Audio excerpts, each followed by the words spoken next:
Ya, halo, selamat pagi semuanya. Wah, luar biasa ya buat hari ini.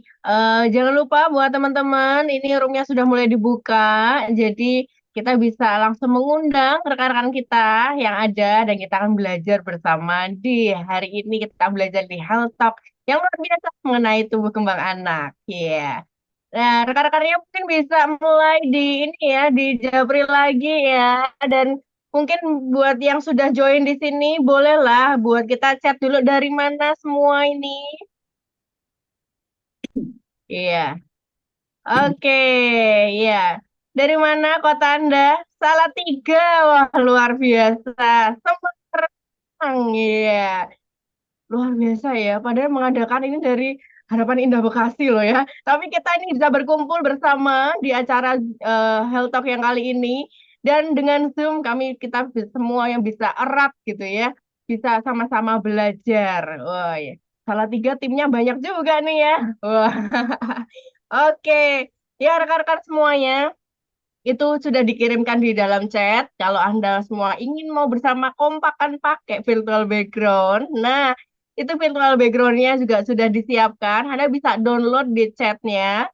Nah, lalu Anda bisa pasang di virtual background dan kita sama-sama bisa on cam. Dan kita akan belajar bersama. Oke, pastikan terus on cam ya. Karena untuk spesial untuk Anda yang aktif katanya bisa langsung dapat ilmunya lebih banyak gitu ya. Oke, wah dari Surabaya juga hadir. Oke, ya rekan-rekan semuanya, hari ini saya sungguh bersyukur ya di hari yang indah ini, wes. Ya, karena kita percaya ya setiap hari itu indah, setiap hari adalah sebuah pembelajaran, dan yang hari ini juga kita bisa berkesempatan belajar bersama. Dan saya jujur eh, pada saat diberikan jadwalnya, saya sungguh kaget ya. Kenapa? Karena memang beliau ini narasumber yang nanti akan membawakan acara ini, beliau juga orang yang penuh jadwalnya, gitu ya. Yang tidak mudah untuk kita minta jadwalnya sewaktu-waktu.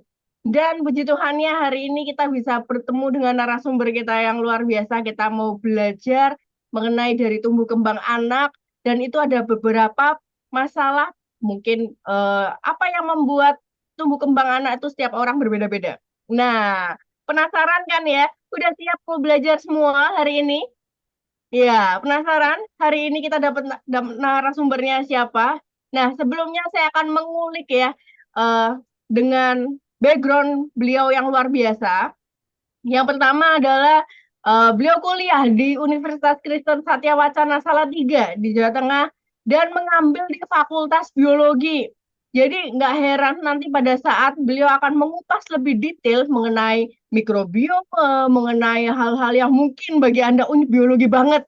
Yes ya, karena beliau lulusan dari Fakultas Biologi di program studi Mikrobiologi Industri dan pernah bekerja di PT Diamond ya di Food Quality Control, lalu di PT Tiga Rasa Satria sebagai Educational Product Consultant dan dari tahun 2004 hingga saat ini beliau menjadi terapis tumbuh kembang anak dan pendidikan anak usia dini dan luar biasanya beliau adalah owner dari Learning Center Sevelo Holistic Therapy and Baby Simulation Class. Oke, saya boleh ya pinjam log-lognya buat teman-teman. Kita akan panggil Miss Lili Setiawati ya.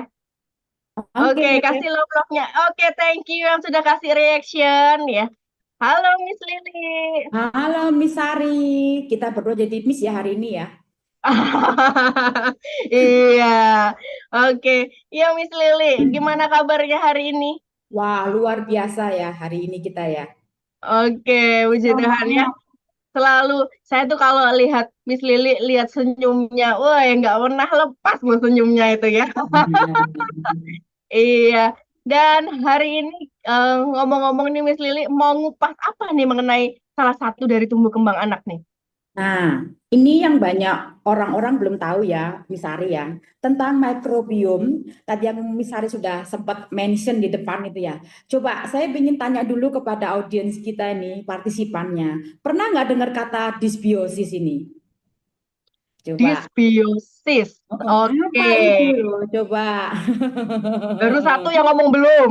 Yang lain nih kalau udah Oh, tahu tak gantian wah, terus ngomong gitu ya. kita tunggu dulu deh nih, coba kita pengen, wah belum, ternyata masih belum familiar dengan kata disbiosis ya. Memang ini biologi banget ini, Misari. Iya betul ya. Dysbiosis ya. Siapa? Oh, Ya, taunya sosis. Luar biasa nih Pak Renal ya. selesai Oke. nih fauna. Ternyata Oke. iya Wah.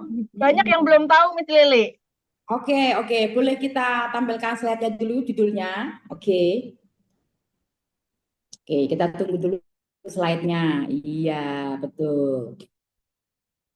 Nah, kalau Misari sendiri sudah pernah tahu belum bahwa tumbuh kembang anak juga bisa terhambat itu karena adanya gangguan disbiosis. Wah, Nah, Misari kan juga udah punya anak iya nih. betul. Pernah dengar nggak tuh waktu mungkin anaknya sakit ke dokter, ada nggak dokter dikasih tahu, ih anak ibu nih kena disbiosis nih. Nah, Kayaknya kok baru kali ini, saya hari ini juga baru denger loh dysbiosis gitu. Taunya, oh anak ibu radang kayak gitu. Oh anak ibu ini ya alergi, cuman itu aja Miss Lili. Jadi nggak oh, tahu. Ternyata nggak ada tahu ya ya. gangguan dysbiosis pada tumbuh kembang anak. Wah, Ya. di sini yang Nah, punya anak-anak nih wajib banget buat kita nih memperhatikan gitu ya. ya, oke. Kalau gitu saya akan bahas gitu ya, Bu Sari ya, Misari ya. Oke. Nah, jadi gangguan disbiosis ini kata kuncinya pertama adalah gangguan dulu nih, Misari. Jadi ini bukanlah sesuatu yang seperti penyakit. Kalau kita ke dokter kan dokter tanya nih, Ibu gejalanya apa Bu? Gitu kan. Oh, batuk dok, muntah, demam. Nah, itu adalah penyakit, dokter kasih obat. Nanti berapa hari kemudian, kalau 3 hari nggak ada perubahan, kontrol lagi ya ibu ya, gitu kan. Nah, terus seminggu sembuh. Nah, itu adalah sebuah penyakit. Nah, kalau ini kan gangguan. Nah, gitu. Jadi gangguan ini memang tidak bisa kita samaratakan dengan yang namanya penyakit batuk, pilek gitu kan. Namun dari gangguan disbiosis ini bisa memunculkan nanti yang namanya radang, demam, seperti itu, Misari, gitu. Oke, ternyata ini salah satu pencetusnya gitu ya.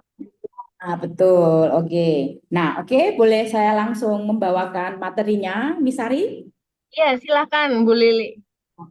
Oke, jadi untuk awal pertama kali sebelum saya ngobrol lebih dalam ya, saya ingin cerita dulu nih.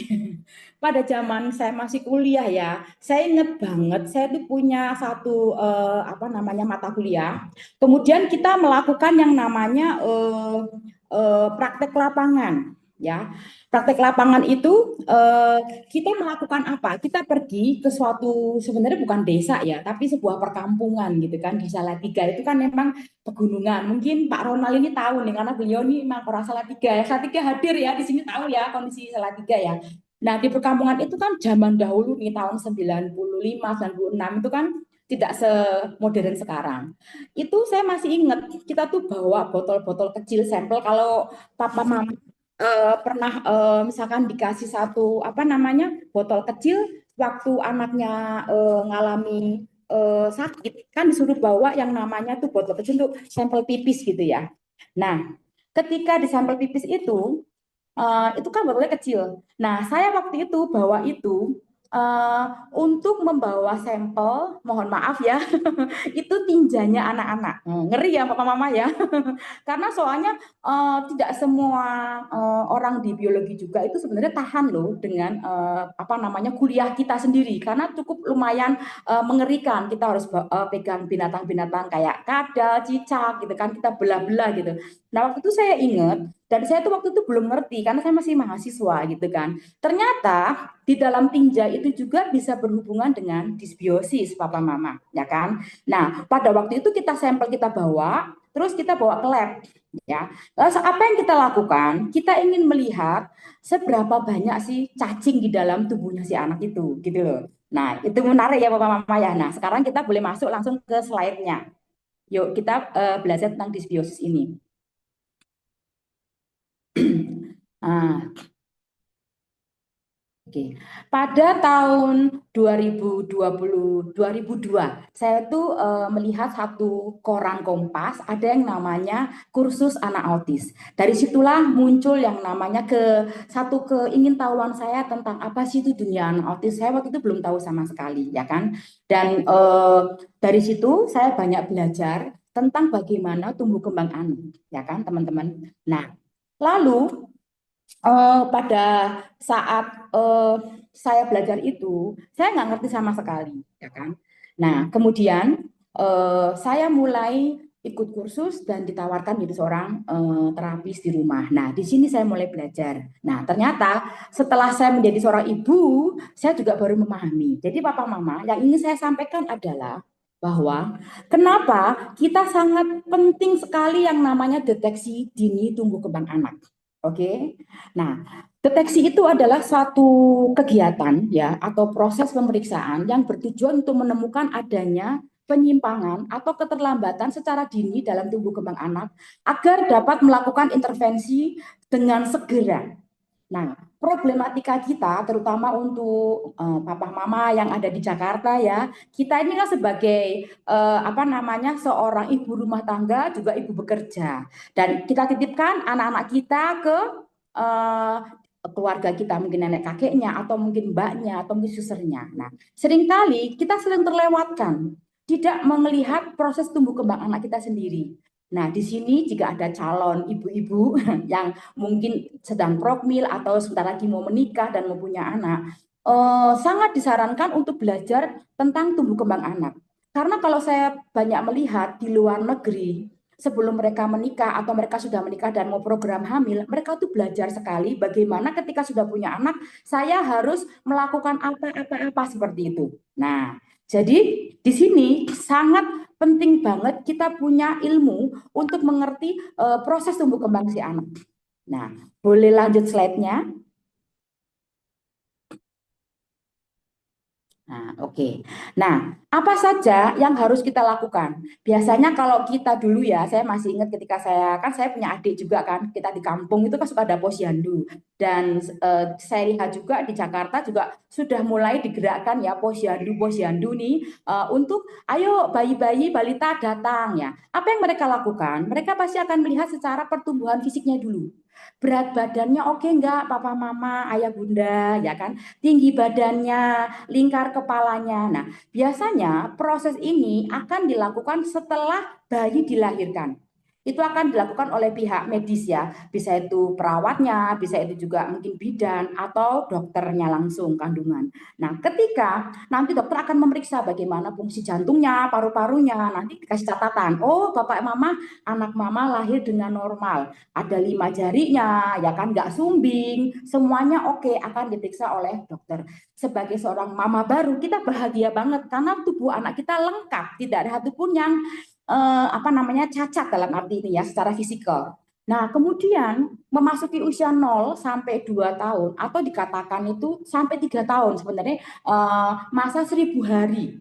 Ya, ada penelitian para psikolog dan juga dokter-dokter apa syaraf itu melihat bahwa di 3 tahun pertama ini adalah sangat krusial sekali. Nah, problem yang saya alami sebagai seorang terapis ya, kebanyakan anak-anak ini ketika masa 0 sampai masa di 1 tahun ini, mereka tidak mengalami tahapan tumbuh kembang yang layaknya seharusnya anak-anak alami. Papa Mama perhatikan ya, sambil di reminder lagi nih. Apakah anak Papa Mama itu sering diberi kesempatan untuk yang namanya tummy time? Yaitu ditengkurapkan gitu kan. Kemudian seberapa sering ditaruh di lantai, ya diberikan mainan, ya kan. Kemudian usia berapa bulan mulai bisa ngesot merayap pakai perutnya, usia berapa bulan mulai bisa merangkak, ya kan. Nah, atau lebih banyak ketika masuk MPASI didudukin di kursi makan, dikasih layar TV, dan dikasih gadget. Nah, coba diingat-ingat kembali, Papa Mama, ya kan. Nah, ternyata saya mempelajarinya. Jadi ada satu ahli namanya Gesel. Gesel ini adalah orang pertama kali yang dia meneliti tentang milestone tahapan tumbuh kembang anak. Beliau mengatakan bahwa setiap anak akan mengalami proses secara biologis itu sama, hanya berbeda waktunya. Ada yang 7 bulan dia masih nyesot-nyesot. Ada yang 7 bulan udah onggong-onggong, ya ada yang sudah apa namanya belum bisa ngapa-ngapa. Tengkurap pun juga belum bisa sendiri. Nah, itu berbagai macam-macam waktunya berbeda. Tapi prosesnya akan sama. Dari tengkurap, merayap, dan merangkak. Nah, ketika proses ini tidak dialami oleh seorang anak, ya seharusnya normalnya, maka akan ada gangguan pada fungsi otaknya anak. Karena Glenn Doman sebagai seorang ahli tumbuh kembang anak, beliau meneliti dari 20 negara, ya kan, anak-anak bayi itu, bahwa ketika proses merayap dan merangkak, itu otak anak sedang diprogram.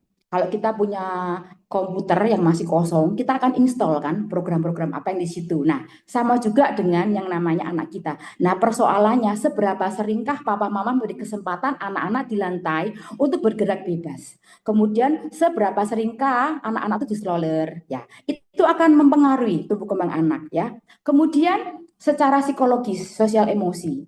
Nah, biasanya ini pengalaman saya pribadi ya, ketika masuk masa pandemi ini kan memang kita tahu ya ada kendala di mana anak kelahiran tahun 2019, 2020, 2021 itu mereka tidak bisa mengalami sosialisasi. Sehingga ketika mau masuk sekolah di usia 3 tahun mereka ada gangguan-gangguan.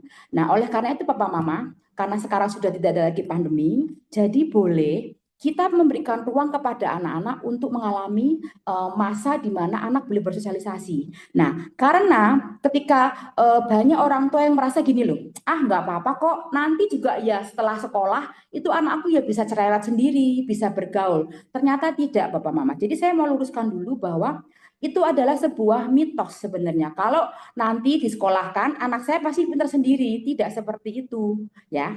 Nah, kemudian seberapa sering anak kita tantrum di rumah. Nah, ini juga pola asuh. Bagaimana kita punya disiplin versus dengan kasih sayang. Seringkali disiplin yang berlebihan juga membuat anak berontak, tapi ketika berlebihan kasih sayang juga anak menjadi susah diatur. Nah, lalu gangguan apalagi yang kita bisa deteksi yaitu akademisnya. Seberapa seberapa bisa anak saya itu pipis sendiri ke kamar mandi, makan sendiri atau kita ajak membaca buku, anaknya interaktif, dua arah komunikasi, matanya melihat. Nah, kalau papa mama melihat di usia 2 sampai 3 tahun ternyata anak saya tidak ada fokus, tidak konsentrasi, suka membuang muka, ketika diajak aktivitas yang berhubungan dengan kegiatan belajar gitu ya, kayak misalkan membaca buku atau mewarnai atau melihat gambar-gambar kita tempel di tembok, itu artinya anak kita curigai ada gangguan di dalam anak saya. Nah, semakin cepat papa mama bisa mendeteksi akan semakin baik. Oke, boleh next lagi slide-nya. Nah, oke. Jadi bagaimana ya caranya untuk kita mengintervensi gini? Dan satu hal lagi, sangat penting sekali ketika kita sebagai papa, mama, ayah, bunda melihat bahwa anak saya di 1000 tahun, 1000 hari pertama, maaf, ada gangguan-gangguan atau kok kayaknya anak saya mulai nggak normal ya posisinya. Jadi kita bisa compare ke anak yang lain. Jadi ada keadaan normal dan keadaan tidak normal. Itu papa mama harus segera mulai, saya mesti ngapain ya? Mesti ada tindakan untuk intervensi dini. Nah, sebenarnya ketika pada usia 0 bulan, ya, kita pun sudah bisa melakukan intervensi dini. Contohnya seperti ini, Papa Mama. Siapa di sini yang pejuang ASI? Saya juga pejuang ASI. Karena waktu anak pertama itu saya susah banget untuk memberikan ASI, bahkan bebeknya turun. Tapi tetap dokter saya syukurnya memberi semangat kepada saya. Jadi ASI juga adalah nutrisi yang sangat tepat untuk anak kita saat bayi. Pemerintah memberikan satu program 0 sampai 6 bulan. Baru kita masukkan MPASI dan kalau tidak bisa mengeluarkan ASI dengan baik, bisa ditambahkan dengan sufor. Namun pemberian makanan ini juga akan mengaruhi tumbuh kembang otak si anak. Nah, seringkali anak-anak kita sekarang nih, Papa Mama, challenge-nya adalah karena kita banyak nih ya kayak GoFood, gitu kan. Jadi kadang-kadang kita seringkali memberikan makan makanan yang junk food kepada anak-anak kita di usia balita biasanya ya, mulai 2-3 tahun tuh kita udah makanannya bebas. Nah, kemudian stimulasi yang penting. Saya mau dong ya, apa namanya, partisipan boleh jawab ya di chat ya, oke? Siapa yang di sini ketika bayi percaya bahwa anak saya itu bisa diajak membaca? Coba, siapa yang suka mendongeng di sini? Ada nggak papa mamanya? Ya, saya ingin tahu. Coba Bu Sari dibantu chattingnya. Siapa yang suka mendongeng buat anak-anaknya di rumah? Atau Saya termasuk loh, Miss Lili. kenapa, Miss Sari? Saya termasuk yang suka mendongeng. Wah, luar biasa, Miss Sari. Oh, Betul, ternyata ya Pak kan? Ronald juga. Wah, keren, keren. Terima kasih Bu untuk Lia responnya. juga gitu ya. Nah, betul. Siapa yang di sini ketika MPASI atau anaknya umur setahun 2 tahun lebih banyak duduk di kursi dan nonton TV atau nontonnya di YouTube atau dikasih game? Coba ada nggak di Wah, sini? itu Wah, jadi ingat kesalahan saya ini Miss Lili gitu ya. Eh, ah, saya dulu anak pertama pikirnya diam, saya kasih iPad udah diam dia. nah, jadi apa yang kita berikan ketika kita masih kecil di usia dini ini akan membentuk otak dari anak kita. Nah, jadi kita boleh ngaku dosa ya sebagai papa mama ya. Iya. Oke, boleh next slide-nya. Nah, sekali lagi saya ingin menekankan satu keywordnya, kata kunci adalah gangguan. Nah, saya ingin memberikan satu klarifikasi dulu, seperti yang telah saya pelajari ya. Jadi waktu awal saya tahun 2002 belajar tentang dunia autis itu, ya saya nggak ngerti apa-apa sama sekali. Karena kan saya nggak ada hubungan dengan psikolog ya, karena saya seorang biologi. Hanya karena saya penasaran, saya ingin belajar. Jadi saya melakukan terapi ABA, terapi sensory integration, occupation, dan banyak-banyak sekali karena saya menjadi home terapi satu orang murid ini dan saya keliling dan orang tuanya baik sekali karena saya pemula saya dibawa untuk ikut seminar kemanapun sana ada seminar yuk ikut dan saya dikasih fasilitas diberikan tiketnya karena hari ini bersyukur ya Misari ya kita boleh diberikan satu seminar talk show begini gratis loh Misari nggak perlu bayar. Kalau dulu kita harus bayar Misari seperti Wah, itu ini ya kan. bersyukur ya Wah, luar teman-teman nih. biasa nih Misari. Iya. Iya, kalau dulu kan kita harus bayar. Nah, jadi satu yang saya ingin tekankan kepada Bapak Mama adalah untuk anak-anak yang berkebutuhan khusus ini adalah gangguan. Jadi ketika Papa Mama bertanya kepada dokter atau kepada seorang terapis gitu ya, bisa nggak ya anak saya sembuh? Nah ini jawabannya cukup menyulitkan. Kalau saya pribadi mengatakan, karena ini sebuah gangguan fungsional pada otak. Nah, apa aja macamnya? Itu banyak kata-katanya. Oke, kita ke kanan dulu ya. Kita lihat ke simptom dan gejalanya. Jadi ada 4 hal saya klasifikasikan, yaitu ada yang namanya gangguan bahasa, gangguan bicara, gangguan komunikasi. Yang sekarang kita lihat setelah masa pandemi ini karena anak banyak menggunakan gadget di usia yang terlalu dini, ternyata gangguannya ini sangat menonjol sekali, speed delay. Ketika tahun 2021 lockdown itu mulai terbuka ya pelan-pelan 2022, maaf itu saya menerima pasien itu kebanyakan tuh anak-anak speed delay umur 2 tahun setengah 3 tahun bahkan ada yang 6 tahun setengah itu hanya bisa mengeluarkan bahasa yang perlunya dia mau ngomong tapi nggak bisa bicara komunikasi dua arah. Nah, kemudian kemampuan bersosialisasi ya. Nah, untuk kemampuan ini ada usaha dari orang tuanya. Makanya kalau anaknya ada gangguan, jadi kalau aduh Miss, anakku tuh nggak bisa sosialisasi Miss, ketemu orang panik, ketemu orang galau gitu ya, nangis-nangis pada lingkungan yang baru. Nah, ini pola asuh ini sebenarnya karena tidak diberikan kesempatan untuk bertemu dengan orang. Oke, anggaplah pada waktu masa pandemi memang tidak bisa ya Papa Mama ya, karena kan kondisinya kita lagi di lockdown. Ya. Kemudian sensori, kesadaran kognitif. Seperti contohnya seperti ini. Misalkan anak saya uh, masih suka ngompol, Miss. Nah, itu juga adalah kesadaran dia untuk berkemih, nggak ngerti. Ya kan, tiba-tiba langsung buang air kecil gitu kan. Atau mungkin ketika diberikan beberapa item sensori, contohnya kita main Play-Doh. Anak-anak lain kan enjoy, ya kan, duduk diam, mengerti instruksi gitu kan. Kok anak saya nggak bisa ya, Miss ya? Nah ini adalah gejala ciri khas yang menunjukkan adanya gangguan fungsi pada otak. Lalu yang paling sering saya temukan adalah kesehatan.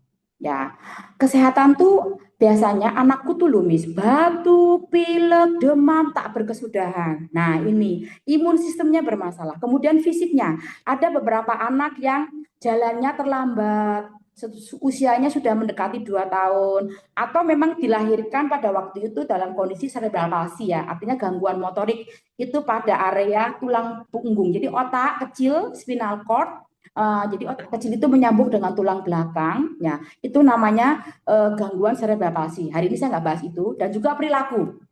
Oke, di sebelah kiri ini ada nama-nama, namanya autistic spectrum disorder. Karena namanya adalah spektrum, jadi jangkauannya luas. Nah, apapun namanya ini, ya kan, menurut Glenn Doman, ini adalah sebuah gejala aja. Gejala atau simptom yang merujuk adanya gangguan fungsional pada otak. Jadi saya ingin mengencourage kepada papa mama, janganlah merasa sedih hati kalau papa mama anaknya itu merasa ada gangguan di 4 area tadi ini. Jangan langsung denial dulu, Papa Mama. Nah, problemnya yang saya temui adalah banyak, mungkin mohon maaf, disclaimer dulu, mungkin ada beberapa dari ya tim-tim apa namanya orang-orang yang berkepentingan kita periksa, lalu kita checklist, divonis, aduh Papa Mama anaknya udah pasti autis. Nah, itu akan membuat orang tua down. Ketika saya ketemu dengan orang tua, assessment dan konsultasi, saya akan membesarkan hati orang tua dulu, Papa Mama. Nggak usah khawatir dengan kata autis.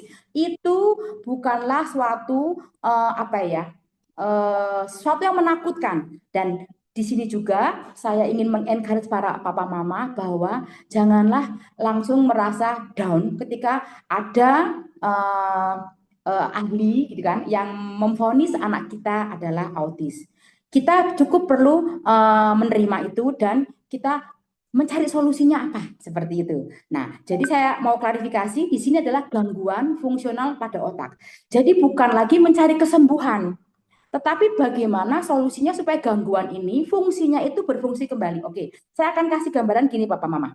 Ketika Papa Mama naik mobil, tiba-tiba mobilnya itu di starter nggak mau, ya kan? Atau tiba-tiba knalpotnya keluar gas yang begitu hitam pekat, atau apapun lah ya kita melihat kok mobil kita tuh mogok nggak berjalan. Nah, kan nggak mungkin kan kita langsung tiba-tiba ya udah dah kita jual aja beli lagi yang baru. Tapi kan ada usaha dulu ke bengkel dan kita cari tahu di daerah mana sih yang menyebabkan mobilku tuh mogok. Nah, setelah masuk bengkel sekian hari, bisa lagi nyala dan dipakai. Nah, seperti itu juga Papa Mama. Otak anak-anak kita akan berkembang terus seiring waktu. Jadi selalu ada solusi Papa Mama. Oke. Nah, gimana Misari? Sampai sini Misari. Wah, ternyata gangguan fungsional pada otak ini saya baru tahu gitu ya. Ada screeningnya, kita bisa screening dulu gitu ya. Yang mungkin dulu itu kadang taunya cuman, oh anak ini hiperaktif gitu ya. Oh anak ini autis cuman gitu aja. Oh anak ini nggak normal kasarannya. Tapi ternyata di sini yang harus diperhatikan ada simptom gejalanya yang perlu kita waspadai. Kita bisa intervensi dini. Ya, supaya itu ya, Miss Lily, supaya kita tahu Betul. apa what's next-nya Betul. gitu ya. Yes, betul. Nah, oke, boleh saya lanjut lagi, Miss Iya, Sari? silahkan Miss Lily. Nah, jadi kenapa saya mengatakan tempat, jadi saya punya learning center ya, Bapak Mama ya, namanya Cervelo Holistic Therapy. Pada waktu pertama kali saya mencari nama ini pengalaman saya pribadi. Jadi Papa Mama, ketika kita melakukan terapi, percayalah tidak ada yang sukses sekejap mata. Pasti ada yang namanya kegagalan. Saya pun juga mengalami kegagalan sebagai seorang terapis, sehingga saya selalu belajar, oke kan? Nah, lalu saya mulai menemukan bahwa terapi itu harus holistik, Bapak Mama. Secara keseluruhan kita melihat tidak boleh satu sisi doang. Dan kita harus tahu pusat kehidupan manusia itu ada di otak.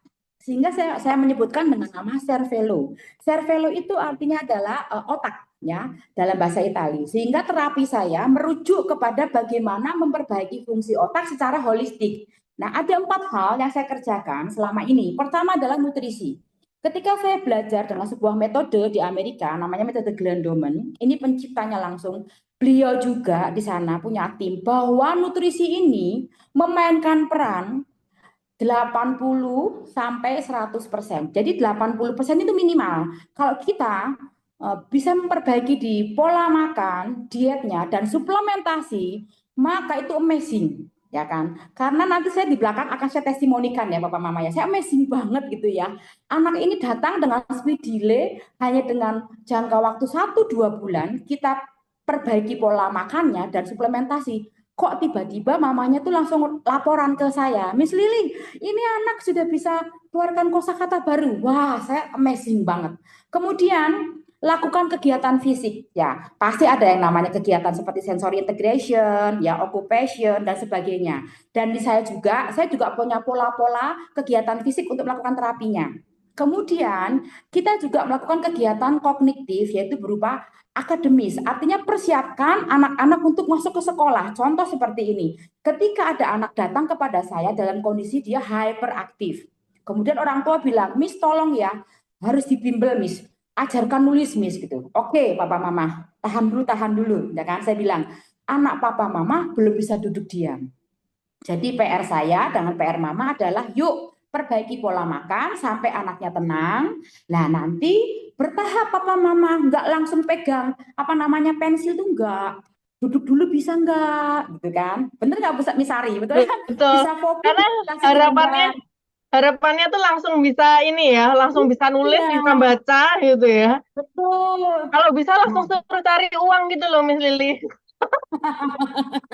Nah, jadi inilah seringkali ya yang menjadi kendala bagi papa mama. Karena apa? Saya selalu mengatakan kepada orang tua, mari papa mama kita berproses bersama dengan anak kita, disupport, kita nggak usah buru-buru. Nah, kita tahu ya, contoh di Finlandia, di Jepang, bahkan sekarang Singapura pun juga menerapkan 7 tahun tuh masuk SD. Dan saya pribadi punya anak yang pertama kedua itu sekolah tuh di 7 tahun. Ternyata lebih siap dibandingkan yang bungsu ketika umur 6 tahun. Secara tanggung jawab, kemandirian pun lebih siap.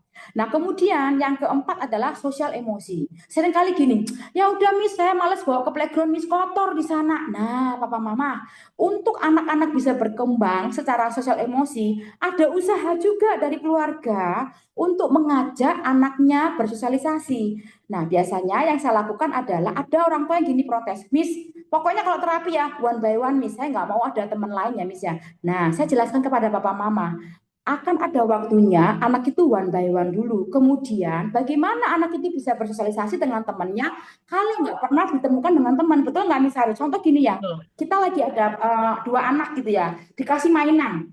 No, it's mine, it's mine. Nah, kalau kita nggak pernah latih kesempatan kondisi anak untuk bergaul dengan temannya, bermain bersama, bagaimana anak itu bisa bersosialisasi dan meregulasi emosinya. Betul nggak, Misari? Betul banget ya. Jadi pada saat rebutan itu ternyata salah satu belajar ya. Betul, Misari. Betul. Oke, kita bisa next ya untuk slide-nya. Nah, disinilah. Jadi, gangguan-gangguan tadi, hari ini saya membahas hanya di area ASD aja ya, Autistic Spectrum Disorder. Karena masih juga ada banyak yang lain seperti cerebral palsy, Down syndrome pun juga adalah gangguan dari fungsional otak, ya kan?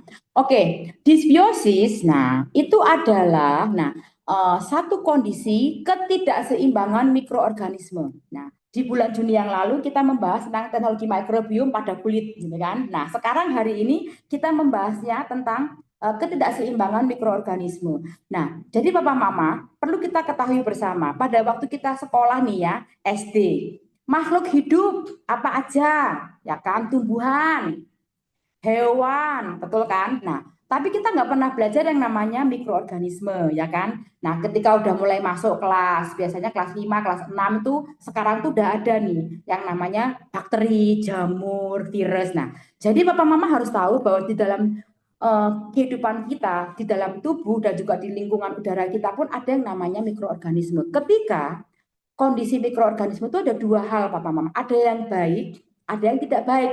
Yang baik kita katakan probiotik, yang tidak baik kita katakan mikroorganisme patogen yang menyebabkan sakit penyakit. Nah, kemudian yang luar biasanya adalah ternyata tubuh kita kan punya organ namanya otak ada di atas kepala dan usus yang memproses makanan kita. Itu berkomunikasi ya kan tektoknya itu menggunakan mikrobiom yaitu mikroorganisme tadi. Nah, sampai di sini nih Misari. Menarik nggak nih Misari? Menarik ya. Jauh itu jaraknya antara kepala sama perut gitu ya. Ternyata mereka bisa komunikasi antara otak dan usus gitu ya. Betul. Oke, kita Apakah boleh mungkin itu kayak contoh ini ya, Miss Lili? Kadang kalau kenapa kok kita makan coklat terus rasanya tenang kayak gitu ya? Ya, bisa jadi. Betul. Karena Oke. mikroorganisme ini akan membantu melepaskan hormon-hormon tertentu nih, serotoninnya. Nah, itu kan aku jadi rileks. Ah, ya. Nah, itu oleh karena mikroorganisme tadi yang membantu mencerna makanan, lalu dia kirim kan ke otak kita. Jadi dia kasih informasi. Oke, boleh next slide. Kita lihat gambar ya, Oke, Misari ya. yes. Masih Nah, di sini. penasaran, jadi pengen tahu detailnya. Oke. Saya akan jelaskan tentang mikrobiom. Jadi mikrobiom ini sebenarnya adalah ya kan eh, organisme ya kan yang ada di dalam tubuh kita. Ada di usus, ada di kulit, ada di alat apa namanya alat intim kita. Jadi kan tubuh kita juga apa namanya memiliki yang namanya mikrobiom tadi. Nah, mikrobiom ini ya kan jamur, bakteri, ya kan virus itu kan jumlahnya itu bermiliar-miliar. Nah, pada saat hamil di usia 0 sampai 3 bulan pertama, tubuh itu ya kan luar biasanya Tuhan sudah mulai terbentuk yang namanya ini microbiome gut brain axis luar biasa ya. 3 bulan pertama itu ya kan janin kita yang masih kecil ya kan sekecil titik doang itu sudah tercipta seperti ini ya kan adanya komunikasi ya kan. Nah, kemudian otak ini ya kan menggunakan yang namanya saraf vagus ya kan dia yang akan berkomunikasi kepada ya kan usus kita ya kan menggunakan mikrobiomnya. Nah, apa yang dikerjakan oleh mikrobiom ini? Nah, mikrobiom ini jadi gini Papa Mama, apa yang kita makan ini kita perlu cerna dulu. Contoh, kita kan makan nasi, itu sumber karbohidrat, ya kan? Lalu kita makan apalagi daging, ya dikunyah oleh mulut masuk ke dalam lambung dibawa ke dalam usus. Nah, ketika masuk ke dalam usus kan nggak mungkin langsung dibawa ke otaknya si apa ke otaknya si anak tidak, tapi ada proses di mana menggunakan mikroorganisme dulu dipecah-pecah menjadi seluler. Nah, kita kan tahu ya bahwa tubuh kita terdiri dari sel. Nah, fungsinya mikrobiom ini seperti itu Bapak Mama. Kemudian yang amazing lagi bahwa eh, seperti vitamin B kompleks ini ya. Ini adalah vitamin yang banyak berperan dalam otak kita. Nah, itu tidak bisa dibentuk langsung oleh tubuh kita, tetapi perlu menggunakan mikrobiom untuk menghasilkan enzim sehingga memecah makanan kita dan nanti bisa disampaikan ke dalam otaknya si anak. Nah, seperti itu kurang lebih Bapak Mama. Sampai sini bisa dipahami Bapak Mama ya, bahwa memang segitiga ini adalah satu segitiga di mana tubuh kita akan diberikan informasi ya kan otak memberikan informasi ya kan melalui apa melalui usus. Jadi usus itu akan memberikan satu sensori ya kan kepada si otak, lalu nanti otak akan memberikan perintah kepada organ tubuh kita untuk bekerja. Jadi dua arah saling berkomunikasi. Nah, kalau saya boleh kasih satu analogi begini Bapak Mama, analoginya begini ya. Contohnya, kita kan punya yang namanya media sosial, ada WhatsApp, gitu kan. Lalu ada juga handphonenya. Nah, kita perlu satu lagi, namanya apa? Internet, WiFi. Nah, ketika WiFi-nya mati, pet gitu kan, otomatis saya lagi WA ke Misari, nggak kebaca. Loh, tapi di sini ngomong apa sih? Kok nggak masuk via WhatsApp-nya ya? Karena ada jaringannya, WiFi-nya terputus. Nah, seperti itu kurang lebih Misari, bahwa otak sama usus ini ada komunikasi, perlu satu yang namanya WiFi, yaitu mikrobiomnya. Oke. Mikrobiom ini akan memecah-mecah makanan kita menjadi satu molekul, ya kan, yang seluler, sehingga dapat masuk ke dalam otak kita. Seperti itu, Misari. Wah, detail ya, lengkap ya. Jadi kita tahu kenapa kalau wifi-nya mati gitu, terus kita bisa emosi juga gitu. Itu sama kayak yang ini, yang nulis di chat. Oh iya, kenapa saya kalau lagi lapar jadi emosi gitu ya. Itu kan mikrobiomnya lagi butuh makan itu.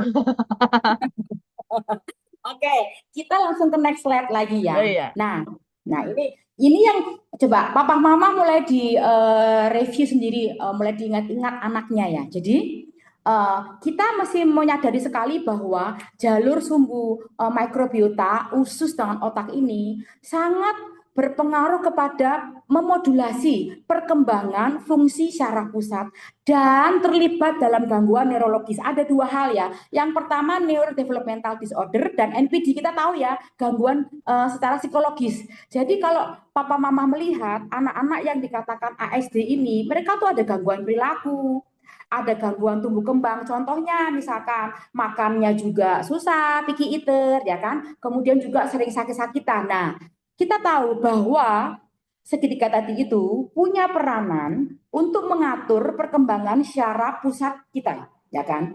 Nah, dari 3 jalur. Nah, Papa mau perhatikan, kalau kita mulai lihat ya, apakah anak saya sering sakit? Nah, ternyata kalau anak saya sering sakit artinya jalur dari mikrobiom usus otak ini bermasalah. Makanya dia selalu berhubungan dengan imun sistem. Kemudian sistem saraf, apa? Gangguan-gangguan tadi. Nggak bisa komunikasi 2 arah, disuruh sekolah juga dia nggak ngerti instruksi. Jadi saraf pusatnya ini tidak bisa bekerja sesuai normalnya usia anak. Kemudian jalur endokrin, sistem hormonnya. Ada anak yang susah konsentrasi, itu adalah hormon juga, ya kan? Dopaminnya bermasalah. Lalu emosian, nah adrenalnya, ya kan? Atau stres tinggi, ya kan? Hormonnya tuh mempengaruhi. Boleh lanjut slide-nya? Kita akan lebih jelas menggunakan gambar ini, Papa Mama. Nah, di sini. Oke. Kita lihat ya, Misari ya. Yang warna merah ini adalah gangguan dari segitiga emas saya katakan, ya kan? Jadi kalau terjadi disbiosis di dalam tubuh kita, terutama di pencernaan di usus, maka akan menyebabkan inflamasi. Inflamasi itu apa, Papa Mama? Peradangan. Nah, inflamasi inilah yang mengganggu apa? Sistem imun. Ada satu cerita juga orang tua murid itu kadang-kadang gini, aduh ini kenapa ya anak saya sudah sekolah pulang-pulang batuk pilek gitu kan, yang disalahkan itu sekolahnya. Sebenarnya anaknya itu punya sistem imun yang lemah sehingga ketika di udara banyak sekali bakteri yang patogen, anaknya ketularan karena nggak bisa ngelawan, ya kan? Lalu yang paling baik adalah yang warna hijau. Jadi solusinya, jadi kondisi ini berlaku untuk umum, baik dewasa, anak normal, ataupun juga anak berkebutuhan khusus. Yang harus kita bereskan adalah di ususnya kita, di gut microbiomnya. Bagaimana kita menciptakan supaya probiotiknya, bakteri baiknya itu nyaman dalam usus kita. Aduh enak banget nih, makananku cocok banget dengan mikrobiom yang baik. Tetapi kalau kita kasih makanan, lingkungan yang tidak baik untuk probiotiknya, maka muncullah disbiosis. Sampai sini Bu Sari, gimana Bu Sari? Iya, ternyata detail ya. Ini kayaknya masalah disbiosis ataupun mikrobiom itu nggak kelihatan, tapi itu ada gitu ya. Betul, betul. Oke, kita bisa next lagi ya. Ya, Nah, oke, next slide-nya. Nah, ini ternyata Papa Mama, disbiosis ini apa sih sebenarnya? Sekali lagi saya katakan, kata kuncinya adalah gangguan, gangguan metabolisme. Nah, pada awal saya mempelajari dunia autistik ini, saya banyak mengalami kegagalan. Dari mana saya tahunya? Dari orang tua murid saya yang sering cerita. Aku nih loh Miss, terapi ke sana, tetap wae kayak gitu. Aku loh udah ke sana, kok aku tuh yang merasa masih kurang gitu kan. Nah, lalu saya mempelajari dengan sekarang kita tahu ya Bapak Mama ya sudah banyak media. Kita klik ke Google aja, kita bisa lihat jurnal-jurnal atau ke YouTube. Nah, ternyata disbiosis ini kalau kita bisa benahin, itu akan membantu perkembangan anak kita cepat untuk tertangani. Nah, apa sebenarnya yang membuat biang keroknya dalam tubuh anak kita? Ternyata ketika anak kita makan, terjadi yang namanya malabsorpsi. Itu tadi, apa yang dimakan oleh anak tidak mampu diserap oleh sel-sel tubuhnya. Sehingga tidak nyampe ke otaknya si anak, gitu kan. Kemudian ada malnutrisi, ya kita tahu ada yang namanya stunting, ya anak-anak itu tumbuh kembangnya kecil, nggak tinggi, itu karena kekurangan nutrisi. Otomatis kalau anak kita kan ada yang bilang gini sama saya, Miss Lili, anak saya tuh udah makanannya sehat loh Miss Lili, sayur ini buahnya komplit semua, kok masih ya tumbuh kembangnya bermasalah. Nah karena apa? Tidak mampu di metabolisme, tidak mampu dicerna dengan baik oleh tadi si mikrobiom tadi ke ususnya, sehingga tidak bisa diserap, terjadilah yang namanya malnutrisi, kekurangan nutrisi tubuhnya. Nah, lalu yang paling lebih sering lagi terjadi adalah biasanya Papa Mama boleh boleh cek ya, anak-anak yang dikatakan ASD itu adalah anak alergi sebenarnya. Kenapa? Karena tubuhnya tidak mampu mencerna nutrisinya sehingga muncul alergi. Biasanya bisa alergi batuk, ya kan, atau bisa lebih hyperaktif, atau mungkin juga muncul-muncul ruam-ruam merah di tubuhnya. Nah, seperti itu, Misari. Iya, jadi ternyata gangguan itu tiga ya, karena kami itu ya sebagai orang awam tuh taunya cuman ini aja sih Miss Lily, Hmm. intoleransi gitu ya. Itu mungkin sering Hmm. terdengar dengan, oh Nah, dia betul. intoleransi sama coklat ya gitu, dia intoleransi Hmm. sama telur ya gitu. Nah itu tuh Hmm. ada, tapi Hmm. ternyata ada yang malabsorpsi dan malnutrisi. Oke, mungkin bisa Betul. next lagi nih cari jadi tambah Oke, next ya. penasaran sebenarnya. Iya, oke, next ya. Nah, Iya. oke. Nah, jadi apa sih ciri-cirinya dari anak-anak kita yang mengalami gangguan disbiosis? Itu adalah pencernaan. Jadi dari banyak sekali murid saya, pasti ada yang namanya diare, sembelit, kembung, sakit seringnya di perut, mual dan muntah, ya kan? Jadi saya menerima banyak murid itu anak saya diare, Miss. Ada murid saya juga yang anak saya tuh hanya bisa pup 5 hari sekali, Miss. Nah, coba Papa Mama ya mulai dilihat apakah ada gangguan ini di dalam tubuhnya anak kita. Nah, yang sering muncul adalah gangguan eksim. Ada banyak alergi, Bapak Mama. Ini yang terlihat ya secara kasat mata ya, Nisari ya, di kulitnya merah-merah. Saya juga punya murid yang mengalami ini. Ternyata amazing banget. Ketika saya perbaiki mikrobiomnya bersama orang tua ya, lewat pola makan. Wow, hilang eksimnya, Misari. Keren banget itu. Oke, berarti Sampai bukan kulit terus masalahnya hanya kulit ya, tapi kita harus cek dulu mikrobiom dari ususnya untuk memperbaiki kulitnya ya. betul, karena soalnya si anak ini sudah pergi ke profesor, sudah ke dokter kulit, udah pakai obat-obatan salep, tidak membaik. Dan akhirnya tuh bingung papa mamanya, wih kulitnya udah mulus banget. Ternyata itu gangguan disbiosis gitu kan. Atau mungkin kalau kita punya anak bayi nih Misari, suka sering ruam-ruam popok ya, itu ada kemungkinan karena gini Misari. Jadi bayi itu pertama kali mengenal katanya adalah terinfeksi, gitu kan? Terinfeksi yang namanya mikrobiom itu saat dilahirkan dengan syarat dilahirkan normal per vaginal. Jadi melalui vaginalnya mamahnya, dilahirkan disitulah kan di area keintiman para mama ini kan banyak sekali yang namanya mikrobiom. Iya. Ketika bayi lahir normal, jebret gitu ya, misalnya, itu dia mengenal yang namanya mikrobiom. Jadi kalau seandainya habis dilahirkan, kok anak saya itu kena ASI merah-merah, kena apa namanya popok merah-merah karena mikrobiom dalam kulitnya itu tidak balance, yang ada disbiosis sehingga ketika masuk bakteri patogen atau jamur tidak ada skin barrier menyebabkan anaknya ruam-ruam seperti itu. Hmm. Oke, nah itu jadi kalau mau tanya, mau sekalian tanya nih Miss Lily, berarti cara melahirkan pun itu akan juga bisa mengganggu ini mikrobiom juga. Betul. Ketika anaknya lahir dengan cara sesar, anak itu kan langsung dari perut mamanya Ya. kan. Makanya tidak mengalami yang namanya proses terinfeksi mikrobiom, terinfeksi probiotiknya. Hanya melalui pervaginal baru anak itu terinfeksi dengan yang namanya mikrobiom. Makanya dari beberapa jurnal yang saya baca, ya spekulasinya banyak berkembang ini Misari ya, bahwa anak-anak yang dilahirkan secara sesar juga selain dari mikrobiom juga ada hal-hal lain, contohnya primitif refleksnya juga bermasalah. Nah, nanti next kita boleh bahas tuh Misari ya. Oh Kemudian ya, selanjutnya menarik Misari nih. ya. Ya, silakan Menarik. dilanjutkan. Nah, jadi gangguan juga sebelumnya dulu masih ada tadi gangguan mental. Nah, jadi kalau anak-anak kita lihat anak-anak yang dikatakan ASD tadi pasti mengalami cemas, panik, depresi, gangguan perilaku. Semua itu karena gangguan disbiosis, gangguan pencernaan. Perbaikilah di sininya maka akan mengurangi gejala-gejala yang merujuk kepada mental issue. Nah, problemnya yang saya lihat, kenapa saya kok memperdalami apa ya di dalam tubuh anak-anak? Karena saya melakukan terapi yang di luar tubuh, contohnya terapi fisik sensori, ya kan, terapi okupasi, terapi bicara. Beberapa anak ada yang terbantukan, tapi ada yang nggak terbantukan. Nah, kenapa? Saya mencari tahu. Ternyata salah satunya adalah gangguan disbiosis.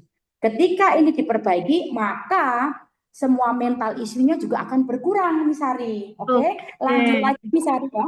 Iya, Ya, lanjut lagi, Misari. Saya sekarang bahas tentang yang imun sistem. boleh. Nah, Oke, jadi kalau kita dapati anak-anak kita baik itu yang memiliki gangguan fungsional neurologis, ya fungsi sarafnya terganggu seperti anak ASD atau punya anak normal nih misalnya ya, kita perhatikan papa mama nih. Kalau anak saya nih sering sakit-sakitan, nah mari kita lihat. Nah ternyata mikrobiom ini tadi kan ada gambar sedikit tadi misalnya ya, itu Ya, membantu yang namanya jika terjadi disbiosis adanya inflamasi peradangan. Nah, ketika imun sistem kita lemah akan memicu alergi. Sebenarnya alergi itu bisa diatasi loh, Miss Ari. Kalau kita oke. meningkatkan imun sistem kita. Seperti itu. Kemudian, ya, kalau imun sistem kitanya naik, maka tubuh kita lebih kuat, tidak akan rentan terhadap infeksi. Ya kan? Tadi kan saya bilang, kalau anaknya sekolah pulang-pulang tiba-tiba ketularan temannya. Nah, caranya bagaimana? Ya, tingkatkan yang namanya imun sistem kita, anak-anak kita. Nah, nanti kita bahas bagaimana caranya, oke? Nah, jadi kalau memang anak kita mengalami disbiosis, itu akan memicu yang namanya peradangan. Nah, sampai sini Misari, gimana Misari? Wah, ini menarik ya, karena yang terjadi itu biasanya anak-anak sering sakit, pulang flu itu pasti bilangnya nyalain temennya juga itu. Ternyata yang harus ditingkatkan adalah imunitas tubuh, bahkan alergi pun itu bisa berkurang saat imunitas itu naik, betul ya. Dan ini mungkin kan nggak hanya Betul, untuk anak ya, Miss Lili, tapi orang dewasa pun betul. kan juga Covid biasa. mengalami hal yang Iya, sama ya. betul. Betul, betul, betul, Oke, betul, betul sekali. Oke, kita next ya. Nah, oke next lagi. oke next slide, oke. Nah, gangguan dari disbiosis ini menyebabkan gangguan tumbuh kembang. Tadi ingat ya dari awal, kata kuncinya adalah gangguan. Jadi ini bukan sebuah penyakit, tetapi fungsi-fungsi dari otak kita bermasalah. Nah, sebelum masuk ke materi ini, sedikit saya spill. Ada kata namanya neuroplasticity. Mungkin next kita bahas nih, Miss Ari ya. Jadi, otak ini punya kemampuan untuk mengubah struktur dan meregenerasi sel. Nah, ketika terjadi malabsorpsi dan malnutrisi dan intoleransi, maka fungsi neuroplastisisnya ini terganggu, ya kan? Dan ketika anak waktu kecil tidak diberikan banyak kesempatan untuk distimulasi, ya kan? Maka banyak ya saraf-saraf di otak anak kita itu dipangkas. Jadi otak itu bekerja, kalau aku diperlukan, aku akan berkembang.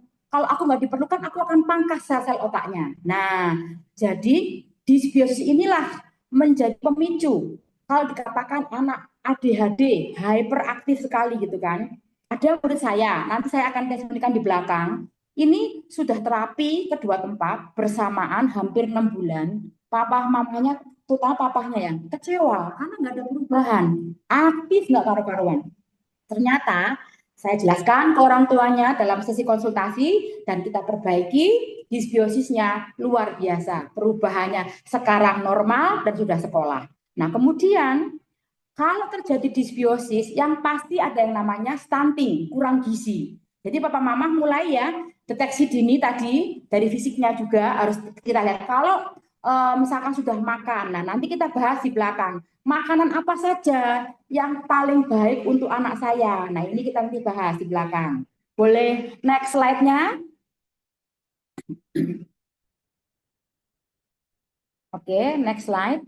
Nah, jadi papa mama, di sini saya membaca jurnal-jurnal yang sudah banyak eh, di apa di Google. Nah, jurnal ini paling banyak itu saya baca di tahun 2021 sampai 2024. Jadi ini jurnal terbaru Bapak Mama, ya kan? Jadi mereka itu mulai penasaran, kok banyak anak tuh ADHD, autis, simpang siur dan ada yang sembuh, ada yang enggak gitu kan. Nah, ternyata mereka melakukan penelitian dan sudah terbukti bahwa microbiome gut and brain axis, jadi antara mikroorganisme usus dengan otak, itu memang benar-benar memodulasi aktivitas secara pusat. Jadi kalau adanya disbiosis, maka anak-anak kita bisa mengalami gangguan tumbuh kembang. Sampai sini bisa dipahami Bapak Mama ya. Jadi ketika kita akan melakukan terapi, ya kan, mari kita bersama-sama holistik melihat dengan cara pandang yang lebih luas, seperti itu. Nah, penelitiannya juga menunjukkan bahwa kalau kita bisa memperbaiki mikrobiota ususnya, jadi memperbaiki disbiosisnya, maka anak kita nanti akan bisa mengurangi gejala autisnya. Seperti itu Papa Mama. Oke? Gimana Misari sampai sini? Luar biasa Misari. Menarik banget ya, karena ini jarang sekali dikupas dan baru kali ini saya mendengarkan hal ini. Oke, jadi semakin penasaran nih. Berikutnya apa ini, Oke. Bis Lili? Oke, lanjutkan ya. Jadi, Papa Mama, yang saya mau katakan di sini adalah begini. Ketika saya mengalami banyak kegagalan dalam terapi-terapi saya juga harus belajar terus supaya bisa menolong para orang tua. Boleh next slide? Oke, kita tunggu slide berikutnya. Nah, di sini. Jadi, kesimpulannya adalah dari banyaknya penelitian dan bahkan terbaru ya di tahun 2020-an sekian ya.